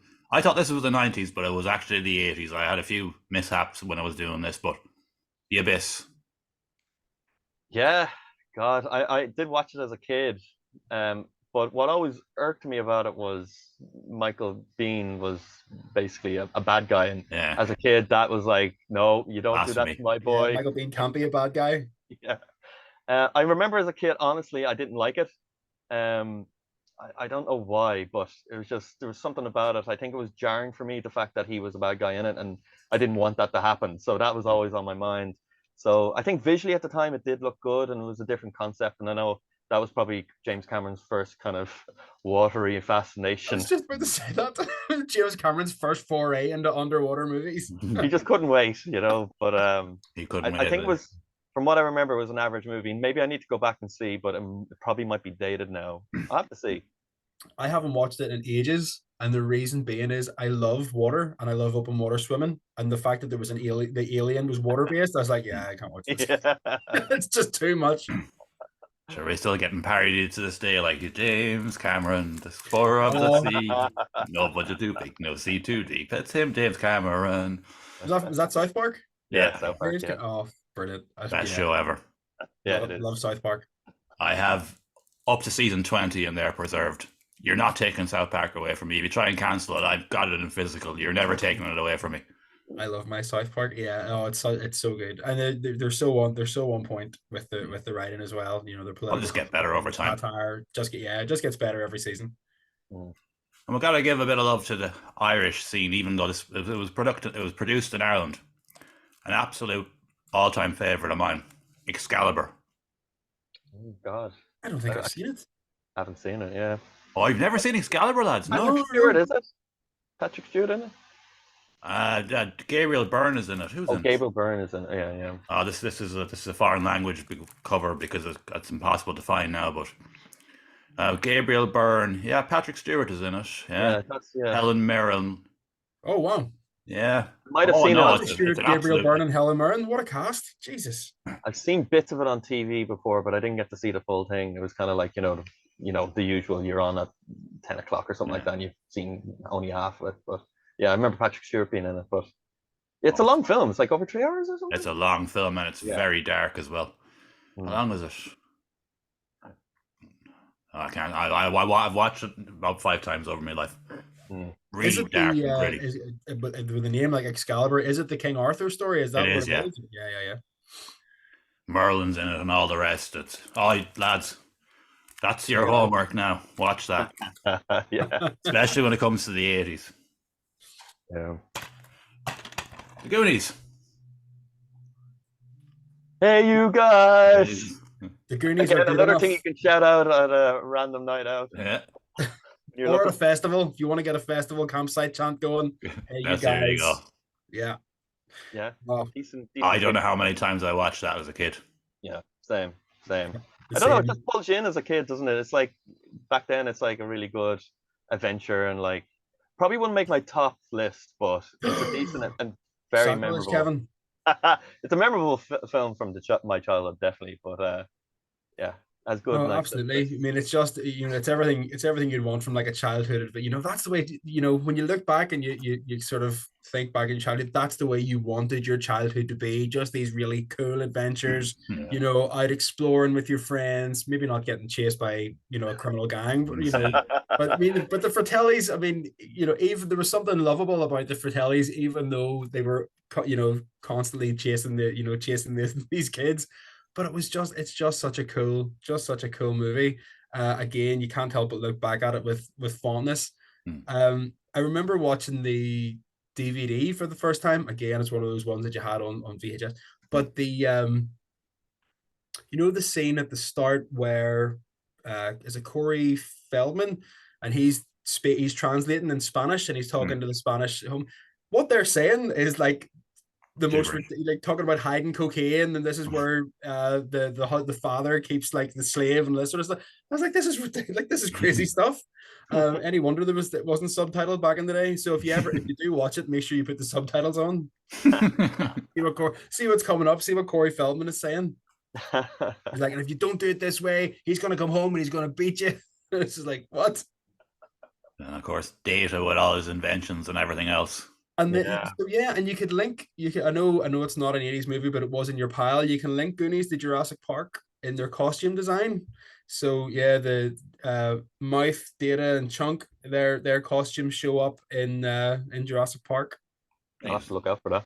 Yeah. I can't remember his name. He's the sort of fatter guy with the glasses that gets eaten by the Tyrannosaurus. So throughout Jurassic Park, he's wearing their costumes. Right. Brilliant. We're talking about childhood adventures, a darker adventure, but an all-time classic as well too. Stand By Me. Stand By Me, Stephen King, absolutely class. Yeah, great. Again, just a fantastic, a fantastic buddy movie that you're kind of, it's just so you think back on it so warmly, even though it's such a nasty story. But yeah, really cool, really. Coming of age type film. Yeah. Yeah, that's exactly it. Coming of age type movie. Brilliantly cast as well too.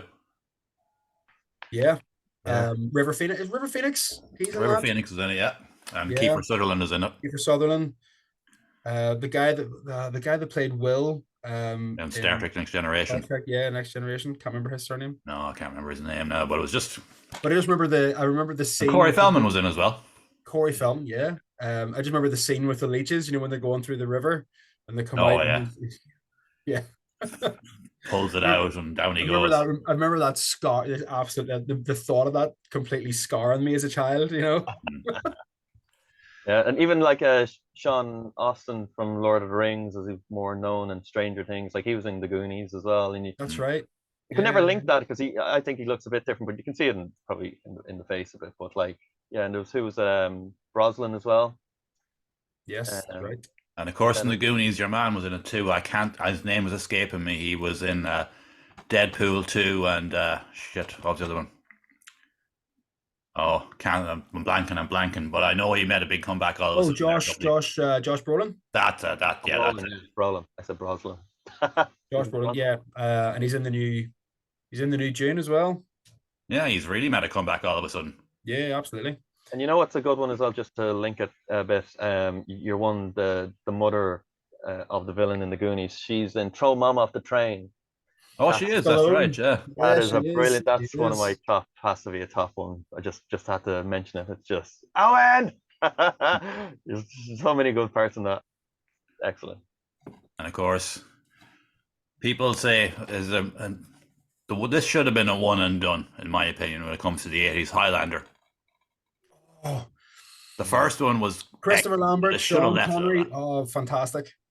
Yeah, can't go It should wrong. have been. But again, another movie that's I don't know whether this is a reboot or a continuation, but yeah, another movie that's getting an upgrade. But what, there were like 6 sequels and a TV series from Oh, it's ridiculous, and they're all shit. Highlander 2. I've watched everything up to Highlander 3.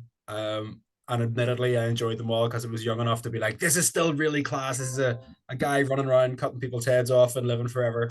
But nothing, Highlander 1 is, just fantastic. Sean Connery in that as the Spaniard Ramirez is brilliant.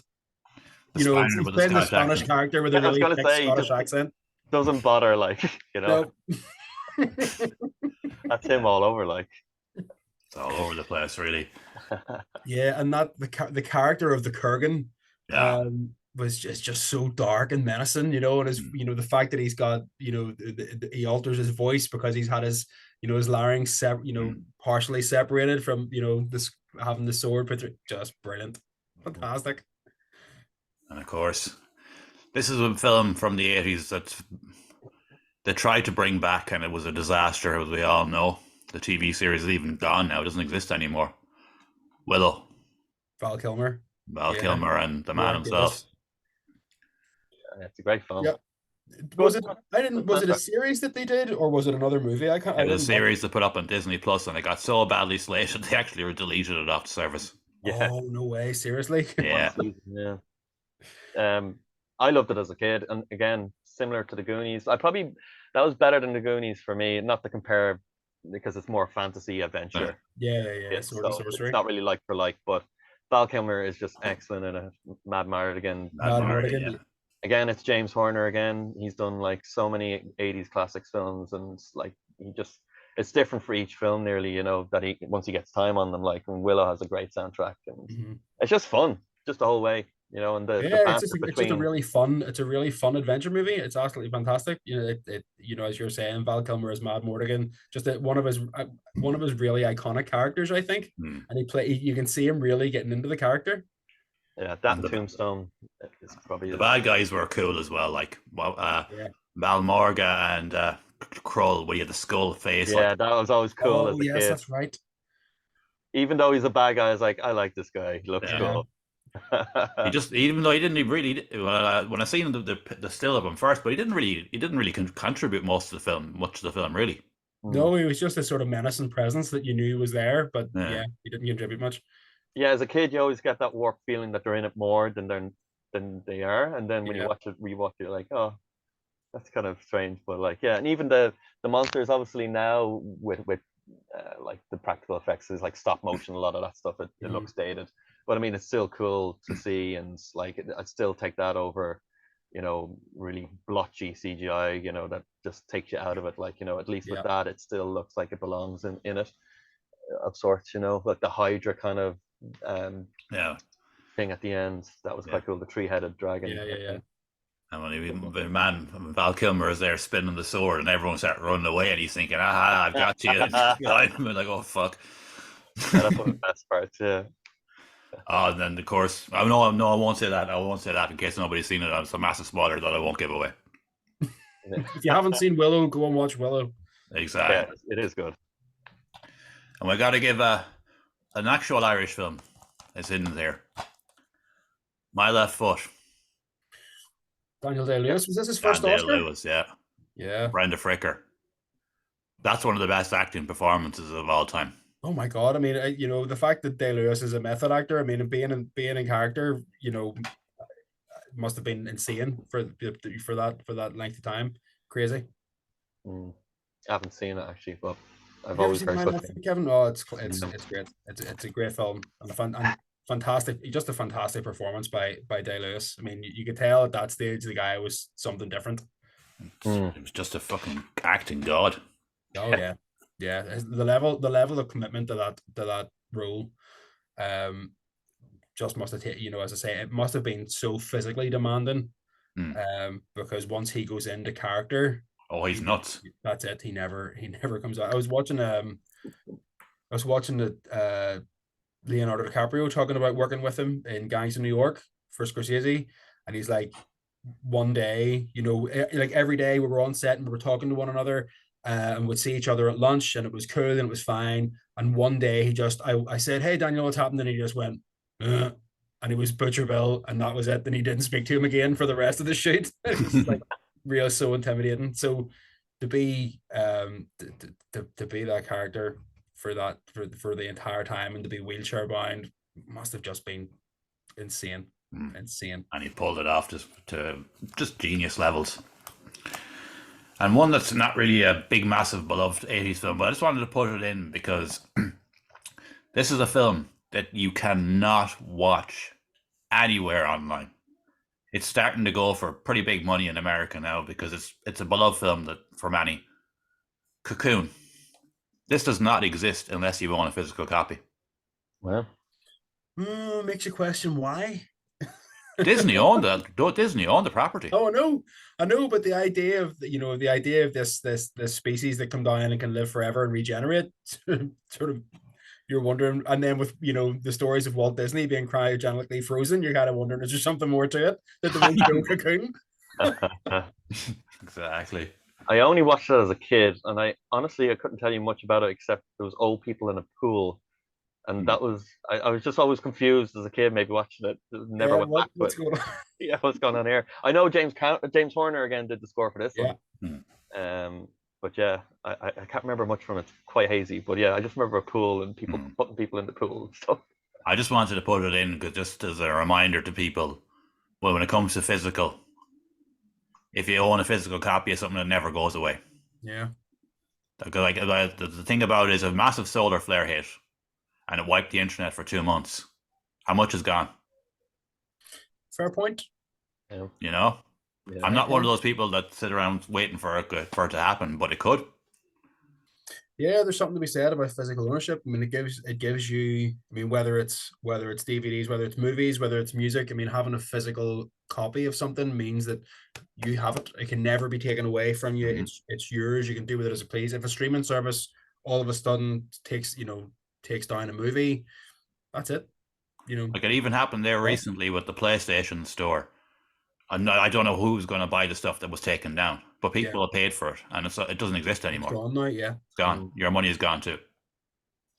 Anyways, we'll go on to a more brighter note. Beetlejuice. Oh, Michael Keaton. A fantastic. Just loved it. Love this. I loved him in this role, even though he only has like 12 minutes of screen time in this movie. Iconic. The fact that we're still talking about it again, it's such a quotable movie and brilliant writing and directing by Tim Burton. A great score. Everything about it is. I love the premise of it. Everything about the set design, costume, super cool. Yeah. I'm living in fear of the sequel that's coming next year. You know what? It's been long touted. I mean, the fact that Tim Burton was sort of reluctant to do it kind of makes me feel like, well, okay, he was reluctant, and something has got him over the line. So Okay, and Keaton didn't want to do it either. No. So the fact that something has got them to the point where they're saying, okay, we'll make it. I'm kind of looking forward to it. And I think Jenna Ortega, after seeing her cast as Wednesday, I think she'll do well in the role of Lydia Deetz's daughter. So I think, and Winona Ryder's back in the role of Lydia Deetz as well. So I think it'll be great. Yeah. Hopefully they'll do it justice, but you never know with these things. But hopefully it's not just money that's driving it, which is usually that's the main foundations for it. But listen, of course, I think after if Wednesday had a fallen on its face and hadn't been as popular, I think it would have. I don't think it would have happened. So there's obviously the studios are pushing it financially, but listen, I'm never going to cry to see more Beetlejuice. Although I say that now, hopefully I won't be eating my words. It's Tim Burton at his prime. I think it's one of his most wackiest films as well. Like, and you don't really get those kind of creative risks anymore with films. Like, it's a bit like, is it a comedy / drama / cartoonish kind of horror? So it's kind of all of them and none at the same time. Yeah. And the debut of Jack Skellington, which went on, from Nightmare Before Christmas, he shows up in the movie as well, and in that scene where Beetlejuice comes up out of the table, in that last sort of in the closing, the last sequence of that movie. But yeah, I think it's going to be good. All right, I've got another quick fire section here. Some we'll skim on, and some we'll talk about. Some wacky. The 80s had some of the wackiest comedy films ever, and one of them has to be The Money Pit. I absolutely adore that film. Have you seen it? You have? Nope, lost on me. Have you seen it, Kevin? Yeah, I've seen it years ago now. It's hazy like Cocoon, but yeah, I'll probably need to fish it out again. But from what I remember, it was funny. It was extremely funny. Yeah, extremely funny. Have any of you ever seen Eric the Viking, the Monty Python of the 80s? No. No, basically the Monty Python team got back together and made a film in the 80s called Eric the Viking. I'll have to fish that out. Yeah, that's worth a watch. It's a quality show. And another one that I had to put in, it's just so fucking cheesily, horribly bad, but I love it. Return of the Killer Tomatoes. Return of the Killer Tomatoes, or is it The Attack? Or no, Attack of the Killer Tomatoes was the first one, and in the 80s they made a sequel. Oh, okay, so that was in the 70s, was it? Yeah, this one was just like pure. It just took the piss out of itself. Which it needs to be with a title like that. Like, no, and I think they did a children's cartoon as well. Exactly, yeah. Oh yeah. No, that's worth a watch. If you, I wouldn't recommend watching it sober. Let's put it that way. This is in a foreign language, but have any of you ever seen Real Men? With James Belushi and I can't think of the other last name now. No, I haven't seen that one. Real Men. No. Good fun. Planes, Trains, and Automobiles. Playing John Hughes, fantastic. That is one of my favorite comedy films. The two boys just so polar opposites, and just the whole way through. Like, well, Steve Martin and John Candy. I mean, just again on top of their game comedically, your timing, everything about it. They play it so well. Yeah. And again, another Christmas staple. Yeah. Well, it's actually Thanksgiving Day. I was gonna say, yeah, it's Thanksgiving movie, but like Thanksgiving. Yeah. I know it's set in Thanksgiving, but it has to be, Yeah, I swapped it for Christmas in my head as a kid. Like, I was like, no way is this going to be a Thanksgiving one for me. Like, and I'm not really a fan of Steve Martin, but I do like him in this. And like, who doesn't love John Candy? Like, he was just, especially in the early 90s as well. And like, it's just, perfect Christmas on the run up to Christmas anyway. And a lot of emotion at the end of the film and just heartwarming payoff. And it's just comedic gold. Like, you cannot but love all the stuff John Candy did. And I remember reading before, there was a lot of stuff that was left off on the cutting floor, and from what I read and seen some clips, now some stuff hasn't survived, or they're looking for it. They're hoping to maybe release it at some stage. But there's some classic stuff that they yeah. So there's a part where he's on the airplane as well, and there's apparently a whole nearly hour of footage, or half an hour at least. Yeah, so I'd love to see that. But that's it. Yeah, John Candy, such a lovable character. No matter what he did, Planes, Trains, and Automobile, Uncle Buck, Home Alone, he's just that really lovable guy. Well, I like the scene in Home Alone when he completely traumatizes your one when he says, "Oh, I left my kid behind once," and he took months of counseling. Like, Yeah. that's the last Like thing you want to after, hear right now. started speaking again after a few months. This is one of my all-time favorite 80s films, The Burbs. I agree. Yeah, I fucking love that film. Brilliant storyline. Sardines. I want to kill everyone. Satan is good. Satan is my pal. That was ad-libbed as well. Yeah. Oh, no way. Yeah. I was reading about that recently, actually. There's a good, I think it's All the Right Movies or something like that on Twitter or X, and like they do really good kind of threads on and the Burbs actually showed up 2 or 3 weeks ago. I think it's underrated as well. Myself, like, used to watch it loads as a kid. Yeah. Jerry Goldsmith as well did soundtrack brilliance, like just the noisy neighbor kind of paranoia. Actually, one film that probably does a bit of the paranoia well. The structure of the plot is a bit probably the weakest point towards the end, but as a kid, it was great fun. Apparently, Rumsfeld, the character, they did offer it to Gary Busey, but he had said scheduling conflict, so that would have been a bit strange. Yeah. Bruce Dern was way better. Yeah. Oh, he was perfect, and he was well experienced as well, and he just played it so straight as well, so serious, which again is brilliant. And your man Hanks, Tom Hanks, yeah, one of his Tom. first roles, yeah. Corey Feldman, hey Rosefield, and he falls off the fucking roof. But your man Art as well, that was written for Rick Moranis, but he passed it in favor for making Honey, I Shrunk the Kids. Yeah, so look, I think it all worked out well because Moranis would have added a bit of a different kind of feel to it. Yeah, I still think he would have been decent. Slapstick. Yeah, but it would have been a bit more on the comedic route. Yeah. Like, oh geez, kind of like a Morty kind of character, you know. And of course, there's since the theory that Art was actually a serial killer himself because he was in one of his dreams and everything, and he was like so paranoid and knew all about it. Like, how do you know all about it? Yeah. No, there was all these little theories that went on around about it. Yeah. He's in with the Klopex, was he? Yeah, exactly. Satanic cult. This one has to be included just for the one scene and one scene alone. American Werewolf and that transformation scene. Holy shit! Like it looks even. When you compare it to modern films, it just looks fucking outstanding. Like, yep. Yeah. Still, the use. I mean, the use of prosthetics and makeup trumps the CGI any day. Yeah, a lot of that stuff holds up. Like across, like Aliens is a great example as well. Not to bring it back, but like, I mean, that stuff still looks killer. You know, there's so many films like that. Absolutely. This is actually an 80s film, what you wouldn't think it was, because it looks so old. Raging Bull. Looks old because it was shot in black and white. Yeah. Brilliant. Yeah. Fantastic film. Oh, classic. De Niro get the Oscar for that, I think? Was that the one he got the Oscar for? Could have been, actually. No, it was Deer Hunter. Oh, it was Deer Hunter. Yeah. That was the thing. The Deer Hunter and Apocalypse Now were released the same year. And Deer Hunter cleared up all the awards over Apocalypse Now because Apocalypse Now was so out there. Yeah. Another film with amazing transformations. The Fly.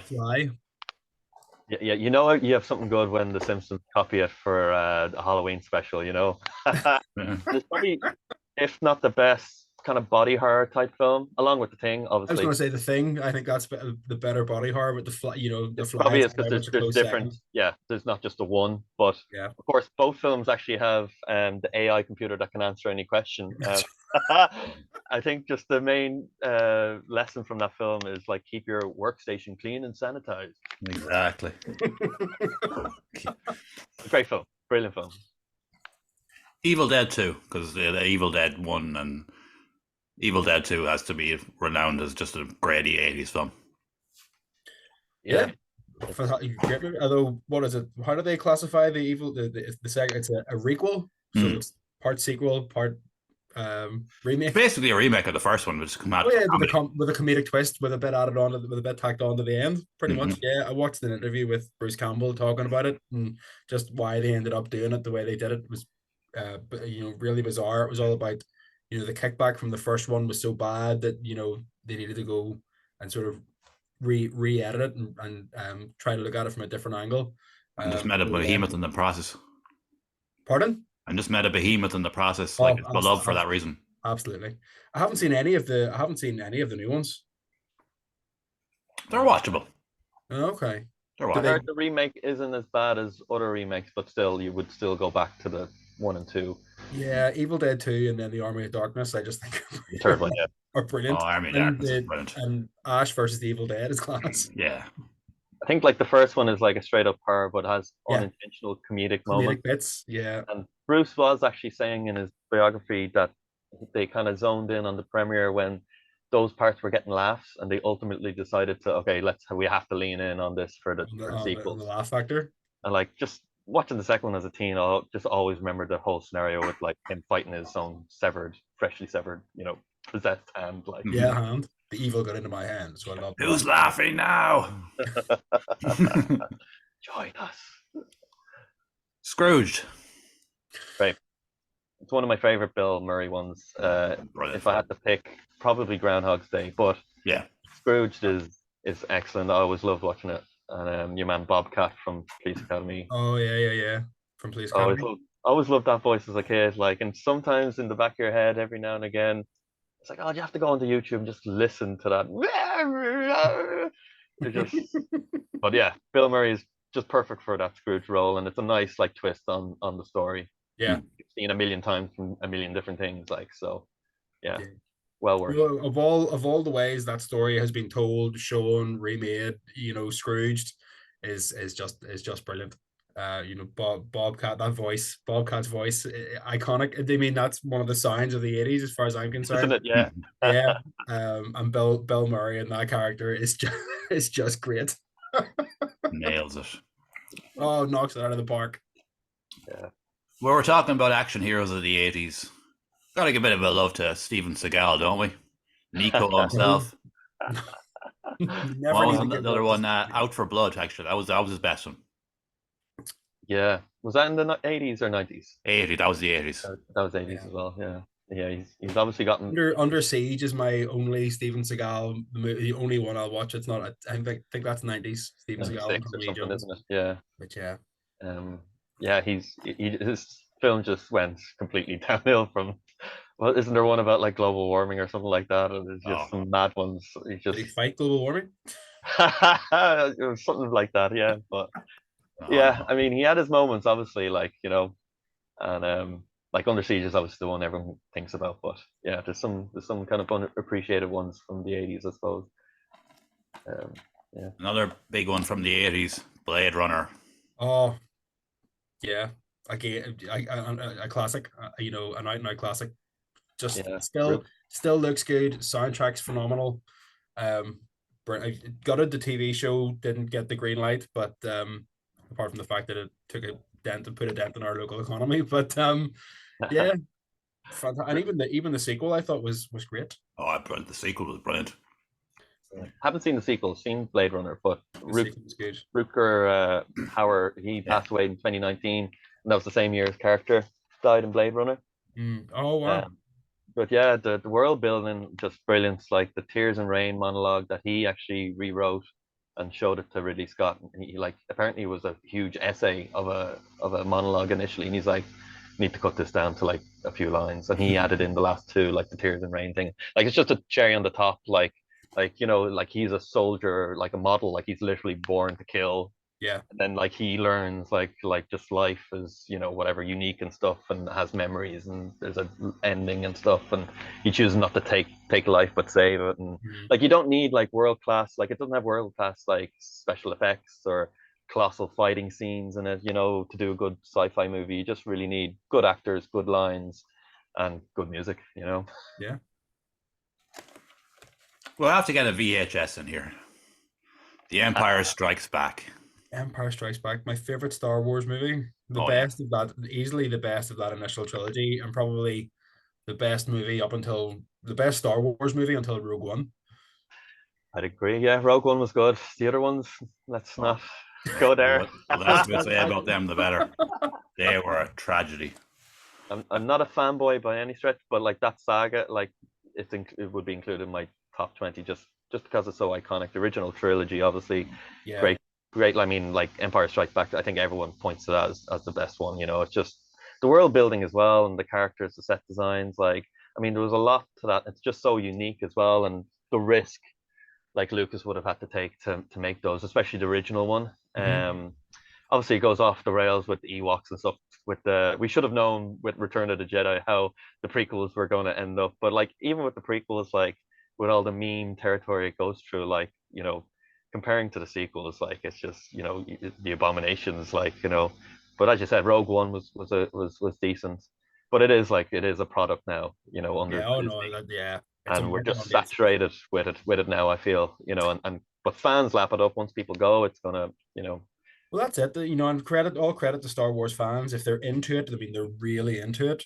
But I think it's for me, it's totally it's oversaturated. There's a million spin-offs. Maybe more. It's the same as the Marvel. like Marvel, yeah.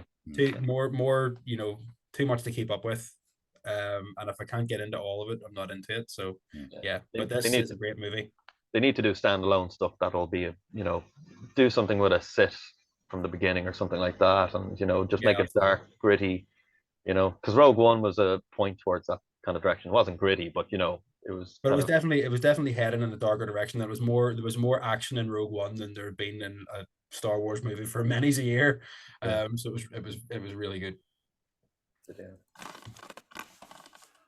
1989, Michael Keaton, Batman. Yeah. Gosh, they really get eclipsed now by Christian Bale movies and stuff, but I mean, there's something about the Tim Burton ones. Yeah, Tim Burton again. Tim Burton at his best, I think. And Penguin, great starting off character, I think, as well. Had the Commodore 64 games, which were excellent too, and kind of beat 'em up type games. Jack Nicholson's portrayal as a Joker. I mean, I know. That's Heath Ledger and Joaquin Phoenix got the Oscars, but I mean they were standing on the shoulders of a giant following Nicholson's role in that movie. Absolutely just brilliant, just perfectly portrayed how you imagine the Joker to be. Just great. Totally unhinged. Then the 90s we get Mr. Freeze. Yeah. Oh, the less said about that the better. Yeah. Oh dear Lord. We were talking about this earlier on, but bit of Beverly Hills Cop. The heat is on. And like some entrance to the film, like having that song, and then having the actual theme song, which is excellent too. Like like the first one is solid out of that trilogy, and which each film it gets progressively worse. Like the third one is just terrible, but like the first one is a solid B for me. I'd have to say, like good. It has good characters, and like build of the minor characters is there. And there's distinct personalities in the precinct and all, going by the book, that's all this kind of stuff, and there's good humor throughout of it, kind of a turn off your brain and just enjoy it. Like there's a decent enough plot in the first one to keep it going and interesting as well. And like Eddie Murphy's just, he was such a big star, especially in America, like during that time in the early 80s and stuff, and throughout the 80s actually. And he only really kind of came back with like the Nutty Professor in the 90s, but like Beverly Hills, aren't they doing a fourth one now? Yeah, indeed, yeah. Yeah, I don't know, but we'll see. I thought Judge Reinhold was amazing in the first one. Yeah, he's great. Yeah, he's brilliant. The two boys just worked off each other perfectly. Yeah, sitting in the car together. I noticed you've been drinking a lot of coffee lately. By the time the average American is 50, is half a pound of undigested red meat in his bowels, and you're like, why are you telling me this? just all these little one-liners here and there, like. And you can get a Commando-esque ending as well. Oh, you do, yeah. Yeah. So with Victor, and I can't remember their last name now. Yeah. Victor. Oh shit, it's gone. Fuck it. That's the problem about getting older. You remember all these things. You remember one name, but you don't remember the other. Yeah. Sure. Well, in the 80s, man, you have to give a bit of love to the Police Academy, don't you? Yep, absolutely. Just the whole series, great. I think what was it up until. Was the sixth one Mission to that was terrible, yeah. It was terrible. But Police Academy 4, for me that was my favorite Police Academy. But I think they're just great because that was when Bobcat. I think 4 was Bobcat came into it. The new recruits. It was great. I'm going to introduce Michael Winslow to the world. Yeah. Have you seen him live? Chap they call him the man with the 10,000 sound effects, isn't it? That's right, the man with 10. Yeah. I have seen him live. Yeah. No, where'd you see him? I've seen him in Dublin. It's 2008 now when I've seen him. No, I'm not telling a lie. No, it was 2008. I met him. He's a freak. He doesn't talk. He just makes noises all the time. Like literally, you can't have a conversation with the man. He just makes noises. But how? I suppose that has the way it had to be. I'd say when he leaves someone, his way of telling them is like a Windows shutdown sound or something, you know. Dun, dun, dun, dun. He just walks away. He's nuts. Yeah, and another classic 80s. Well, there was two of them in the 80s. One was in the 90s. Back to the Future. It's excellent. Yeah, you know, you built a time machine out of a DeLorean. You know, Michael J. Fox, like his delivery is just, it is underrated in a lot of sense. Like that, he built that kind of Morty character as well. That like they've taken from Rick and Morty and stuff. Absolutely. And like, just a pure enthusiasm from Christopher Lloyd. Just, you know, Doc Brown. Like it's awesome. Like his best role, top 30 for nostalgia alone. But the soundtrack, you know, everything about those films, like it is timeless. Absolutely, and even, you know, that last scene at the, you know, in the dance where, you know, Michael J. Fox grabs the guitar and he does the, you know, Johnny Be Good, Chuck Berry, you know, it's brilliant. You know, Johnny Be Good, absolutely fantastic. I mean, it's just an iconic scene. Yeah, brilliant. The amount of people I meet that haven't seen Back to the Future is frightening, because it's, you know, it's such a, you know, again, such a good film. And obviously with, you know, they have that Doc Brown, Marty, you know, with the Rick and Morty, you can tell the influence straight away. I mean, it could be nobody else. That's who they're portraying. It's so good. I think they got Christopher Lloyd to do a little cameo clip before of him actually playing Rick. Oh. And I can't remember the guy who played Morty, but yeah, it was just kind of like a little spoof thing they did. Excellent. You know, even the sequel, even the second one, again, you know, where do you go? I mean, they stuck true enough to the storyline, but put a different spin on it. Yeah, again, just very cool, very well done. I just think everything about it. Again, it's one of those films you think back on, and it's just so you look back on it so warmly. You know, it's so nice, and then you watch it, you go, no, actually, it is actually a really good movie. Mm-hmm. Once you hit 88, we're going to see some serious shit. Yeah. And on Christopher Lloyd, DeLorean manufactured in Dunmurray. One of Christopher Lloyd's most underrated performances and films. Who Framed Roger Rabbit? Who Framed Roger Rabbit? I was thinking about that the other day. Do you remember me, Eddie, when I killed your brother? Yeah, it is. Yeah, if it wasn't for Back to the Future, this is another. Like this one. I know they did that Chipmunks kind of film that kind of did a kind of live action type of thing recently. But there won't be another film like this. Like there's something kind of magical about this entire film in terms of like the hybrid kind of 40s detective noir kind of film and stuff like that, and just with the live action and the feature. The fact you got this live action interacting with the animation, you know, I think Bob Hoskins plays a blinder. Yeah, you know, his interactions with Jessica Rabbit, even though, you know, there's nobody there. Just doing, you know, and the when he's, you know, that scene where he's being interrogated by the weasels, just great. Yeah, and just what had to be put in for them to do that, and like to look what ways, and like the guns are on strings, and like just all this kind of stuff, and like they get like Disney, Looney Tunes, and Warner Brothers all together, and just let's make this, you know, happen. That's just brilliant as well. Huge favorite. Like I watch it over and over, like as a kid, just on repeat. Like I'll always remember the weasels just dying from laughter, and I know they wanted to do 7 weasels to mimic like the 7 dwarfs as a parody, but they didn't have the budget, so they had to only do 5. But one of these days you're gonna die laughing. Okay, but it's, you know, a children's movie, but I have to say, totally, you know, that scene where Christopher Lloyd's character, you know, takes the dip, takes the dip, and then throws the shoe in, and scarred, absolutely scarred. Yeah, it's horrifying for a child. You know, that's up there with the tray, you know, going into the quicksand. It's terrible. Oh yeah. And Tim Curry actually was originally a casting choice for Judge Doom, which I think would have been good, but Christopher Lloyd just does it so well, like especially when he turns into. You can see Tim Curry doing it, but Christopher Lloyd plays it just brilliant. Like at the end with his eyes spinning around and all these things coming out of his hands and everything. Like, you were a tune after all the whole time. Why are you trying to kill everyone? Not just any tune.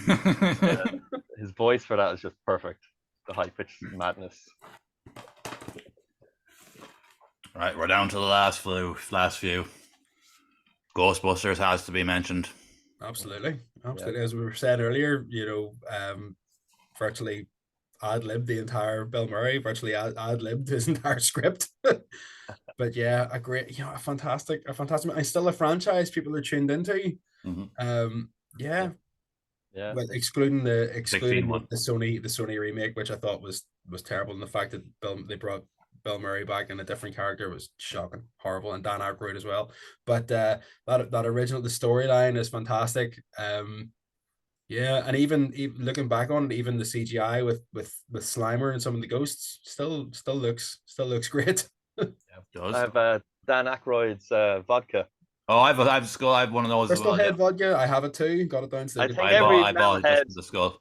Every 80 metalhead fucking euro, man. I know, but like skull, man, I had to go with the skull. Yeah, He's that's why everyone bought it. It's like, oh, we can buy a skull. Yeah, it's a skull bottle. Yeah, I'm buying that. 9 out of 10 metalheads approve of it, but it's just it's lighthearted, like kind of goofy at times, comedy just wrapped in soft horror at points. The first one, anyway. The premise at the time was just so original, and like as a kid, just seeing the like combo of like the proton pack and the Ecto 2. Oh, sorry, 1 and just nostalgia alone. Yeah. The original script that Aykroyd had presented was like it was more like they did do a cartoon of it. It was Goober and the Ghost Chasers, where they were going through like different eras of time and catching these famous ghosts from around, and the studios were like, there's no way we're funding this, come up with something else. And then they obviously came back with a second draft, of this fire station in New York. Brilliant. Yeah. And young me always wondered, was Ed 209 named after Ecto 219? What was Ecto 209? The Ghostbusters car. That was Ecto 1. Oh, was it? Mm-hmm. Yeah. Oh, I'm wrong. No, that's solved the dilemma that young me had. So, of course, for the 80s, you have to mention the Karate Kid, of course. Miyagi, iconic in his own right. Yeah. Wax on, wax off. It's a teenage Rocky coming of age film, isn't it? It's just And he was like about 30 years old when he played him as well too. Yeah, but again, a franchise 40 years later, we're still talking, we're still watching. I mean, I don't know, but Cobra Kai, I'm still watching Cobra Kai. I think it's great. But yeah, that I could still watch the Karate Kid every day of the week. And a fantastic soundtrack. Yeah. Bloodsport. And Claude Van Damme. He might be a good martial artist, but man, he just cannot act. People thought Arnie was. Oh, the action in this is tragic. It's shocking. It is. There's so many wooden performances. Like not just him. Like I think he infected the rest of the crew. But it is a B movie, scenario. But like they tried so seriously, like with the plot and dialogue. Absolutely. But a movie that inspired the Mortal Kombat. We were talking about Mortal Kombat earlier. It inspired the Mortal Kombat franchise. Yeah. When I found out the Frank Duke story was bullshit, it was one of the worst days of my life. I was like a climate change denier. Like, no, don't. I don't want these facts. No. Frank Dukes lived. He done all this. Real. It's real. There's no. He did. It's not bullshit. I was a young lad. Looked it up when I was working with him years ago, and he said, "Oh, that's all bollocks." And I for 2 days, I was pure like fucking depressed. I was like, my childhood is fucking ruined. Like. Ruined. Absolutely ruined. I was just sure that Frank Dukes was this amazing fighter that broke all these Kumite world records, and none of them ever happened. Yeah. Oh, it was a horrible day in my life. I was fucking. Oh, it's worse than finding out Christmas wasn't real. Last few. Dead Poet Society. Yeah, just again a solid coming of age movie that's just really, Robin Williams is one of his best performances, just a mad teacher ripping the pages out of the books and everything. Oh, Captain, my Captain. Yeah. Didn't watch it as a kid. I watched it like about 10 or 15 years ago. But I didn't watch it as a kid. I watched it as an adult. Yeah. Holds up well. Yeah, good coming of age film, definitely. Platoon. Yeah. It's brilliant to like, and as I think Ryan was saying, like there's a lot of those films before this, before Apocalypse Now and stuff. It was just kind of glorified it a bit or whatever. But there's a lot of emotional weight in this film. Obviously, has great action and everything. But like just knowing that Oliver Stone was, a Vietnam vet as well, but like the acting is just excellent in this. It wouldn't have been such a good film without William Dafoe and Tom Berenger. Like just they are top. I think the fact that Oliver Stone was a vet really gave weight to this movie, where he actually was able to portray Vietnam as it, as it was, that was, the absolute horrors of that war. Yeah. Just and the lads are poor, and some of them are just they're just there because they had nothing else, and they don't have families or homes to go to, and their lives back home were terrible anyway. And obviously Charlie Sheen plays the kind of freshman out of college, kind of rookie, whatever, but his slow he presents this sort of John Everyman, he's like this different character comes because all the other guys, as you were saying, just don't have anything else to be doing. There's no other prospects. They may as well be in the army. They may as well enlist. Where he had, he's coming in and presenting this different view, but still in all, it shows that on the ground in Vietnam and war, no matter what your station in life is, everyone's the same. Yeah, it equalizes everyone. Yeah, but absolutely. it's top 10 for me. Yeah, it's excellent. Have to mention Whitnell and I, don't we? Yeah, that's top. I was wondering if this movie was going to come up. Oh, of course it was. We want the best wine known to humanity, and we want them here, and we want them now. We should come back tomorrow and buy this place and fire you all. Scrubbers, try yourselves on the road. Monty, you terrible cunt. If I medicine you, you'd never be right again. I think a brain tumor was a birthday present. Exactly. That's it. Yeah. So many lines. Are you a farmer? Just brilliant writing, brilliant performances, just great. And Richard E. Grant didn't actually drink until he made this film. He drank one night and got pissed, and then went on and made the film. He was a teetotaler, like. It's underrated. Makes that performance even more iconic. Like he just drank once in his life and this is how I'll play an alcoholic. This is it. And as Kevin saying, underrated movie. Yeah, it's a gem. Like I think it's one of those films that like if someone wants something quirky, it's like you have to throw that on. Like it's just the plot doesn't really go anywhere, but that's what is brilliant about it as well. It's like you're following these two lads like just nearly having mental breakdowns, and there's so many things you can quote from it, as you were saying, like great one-liners, but like especially on a night out, I demand to have booze. Where's the antifreeze? He spits out. He spits, and like that's the first solid thing that's past my lips in 24 hours. Like, top to bottom, perfect character building. Yeah, excellent. Last two, Indiana Jones. Yeah, Harrison Ford, another star of the 80s. Great time watching that. Even like that's a family one as well. Like anyone can watch this. And the first and the third one, probably poor Temple of Doom gets, a bit of stick for it being probably a bit too dark and some parts are a bit patchy, but it has some great scenes in it, like the bridge and all. But yeah, the first and the third ones were ones as a kid I'd go to more. But who doesn't love fighting against Nazis, I personally love the first three, and after that, the less said, the better. Yeah. I haven't watched the new one, and I will never watch it. Yeah, I've seen. How many is there? Is it two new? Oh yeah, the time travel. I haven't seen. There was Kingdom of the Crystal Skull, the alien kind of one. That was the alien one, and then the new one is the time travel one, but I can't remember the name. No, sorry, spoilers there, Philip. But it's pretty. Doesn't matter. Nobody's gonna watch it. But the first three Indiana Jones movies are fantastic, and then there's the Star Wars reference in the third one, where C-3PO and R2-D2 show up in the hieroglyphs. Oh, which is one to look out for. Oh. I remember when I ordered this, I ordered Indiana Jones 1, 2, and 3, and they sent me the one with the fourth one on it. I was absolutely disgusted. I'm like, I don't want this film in my collection. I ordered 1, 2, and 3. Don't fucking peddle off your fucking shite on me. Give me the first three and give me nothing else, because as far as I'm concerned, they don't exist. Brilliant. Oh, fucking bastards, giving me their crap. Last one. Interesting to see what the last one is. Die Hard. Oh, I had to finish on a high note. And B Christmas there's no movie. higher note than Die Hard, man. What a film.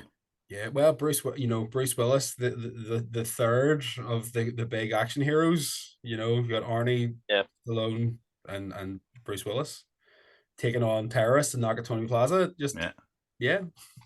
Apparently, the Towering Inferno, the writer was saying, was a bit of an inspiration, but he also was one of these kind of dreams he had that someone was being chased by like armed assailants in a building. So that was originally how the concept kind of grew. But Yeah, apparently this and Commando were written as the same script. oh, really? Yeah, apparently so. Yeah. I know for the part of McClane, they wanted to give it to Clint Eastwood, but he said he didn't get the humor. And then Paul Newman turned it down as well because he said he decided not to carry a gun anymore in films. So yeah, I couldn't see anybody but Willis playing this movie. He gets the comedy side of it. He carries the action side of it. He's got great presence, and then he has such a great villain in Alan Rickman. Brilliant. Excellent. Yeah, another excellent role. Yeah. And yeah, it's a film that happens at Christmas time, but it's not a Christmas film. I'm just saying it now. Great action movie, but yeah, makes my top 20. It's excellent. Yeah. And we have reached the end of our podcast, and all I can say is yippee-ki-yay, motherfucker, to the 80s. What an era. I agonized with these. I was like, do I put all these in and make it a really long podcast, or do I streamline it? When you're talking about the best of the 80s, you have to get most of them in, don't you? Well, that's what I was just thinking. With the amount of movies that we have covered, and there's still so many classic, iconic movies that we didn't talk about Ferris Bueller, Breakfast Club, Akira, Red Dawn, all these classic movies that we still haven't touched on. Superman 2. Oh yeah. Yeah. Good Morning Vietnam as well. Good Morning Vietnam. Good Morning Vietnam was in the pile originally as well too, but I was just like, this is getting absolutely ridiculous now. I have to get this into some sort of a somewhat reasonable amount. An episode on Stephen King 80s movies, Stephen King based movie. Yeah. Good. Yeah. There's so many. The amount of horror stuff I had to leave out was ridiculous. Like. Yeah, and that crossed over with ones you've done before as well. So yeah, that's all I was kind of. That's why I was thinking when I was doing the Halloween one gets done every year. So I was thinking, I'll keep the horror minimal on this one but for no other reason other than try and keep it in some sort of fucking madness. So we'd be here for 5 hours, like. Yeah, if you go through like Wiki and when these were released, like if I was like, I was born in '86, like so. Like even in '86 alone, I was looking at it's like every month. It was nearly every week at one stage, especially during the summer when they do the blockbusters. But like you don't have that now. Definitely don't have. Like you'd be lucky to get like 2 films that you'd be like, wow, like a year that you'd be like, yeah, that's decent. Gets above a 7. Like I think I own 5 films from this decade. Nobody, Oppenheimer, The Father. What else? John Wick 4. And that's about it, really, to be honest. Like there's such a reliance on modern cinema. It needs to be a blockbuster. It needs to have huge CGI. It needs to have a huge budget. Where I think 80s cinema showed if you've got a good cast, if you've got a good script, if you've got a good storyline, if you've got a good soundtrack, you've got a great movie. It doesn't take it's a good, that's the recipes right there. Tarantino's famously says he hates 80s movies, which boggles my mind, but he definitely took what you just said and in his 90s films, like, a lot of his stuff is like around the table talking, and like obviously the dialogue is top notch, but like Tarantino doesn't like 80s cinema because it's too fresh in people's minds, so he can't rip it off for his 90s. Yeah, he's just shots fired. Shots fired. Take that, Quentin. Yeah, fuck you, Quentin. Yeah, you're giving me PTSD about something I haven't done yet. I've got to do the 90s fucking one of this next month, and I'm looking through my collection. I'm like, oh my god. I'll have to make sure when I get to assemble the crew for the next one that they're in for a fucking long one, because there's so much to cover. Like, yeah, to be continued, motherfuckers. See us on the flip side. Anyways, I was joined by Kevin of Sonus Mortis tonight, who has released 8 albums now, I believe, yeah? 7, going on the 8th one. 7, Yeah. this is the 8th one, yeah. And solo project, and you originally started off with Valediction back in the day, and you've just been made a solo project since, and you've just done it on your own steam, and it's been really, really good, because the last 2 albums have been both of my Adrian's albums of the year list, because they deserve to be in there, because the team, the lyrics, everything was just so well thought out, and no one else was doing. And of course, Ryan, your new project Solo Turn made it into my top 20 EPs of the year last year, which was a brilliant debut, and I'm really looking forward to see what you do next. And I'm wearing the t-shirt tonight, just have you very close to my heart. And I'll be honest, Ryan, I'll say it on camera, I have a gig coming up. I'll find out what date in April, and I'm going to give you a shout, because I really want to see you.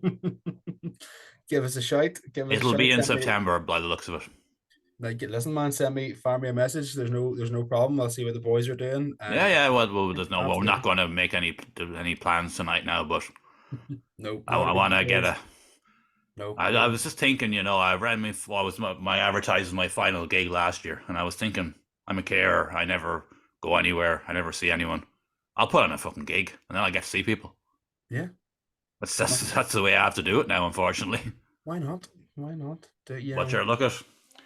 We have gone on for long enough now, and hopefully people enjoyed this. And we've covered the 80s to the best of our ability, and we've mentioned a few that we had left out. And as I say, we couldn't cover them all, because we'd be here for fucking days. But anyways, thanks to everyone for watching. Thanks to Kevin and Ryan for coming on, and like, share, and subscribe, and all that stuff if you like music, because we cover the Irish scene every week, and it's a mad podcast. I usually get really drunk and don't know what I'm saying, and I could say anything, but that's usually why people enjoy it. But something different. Anyways, thanks very much now. Bye now. Been a pleasure. All the best.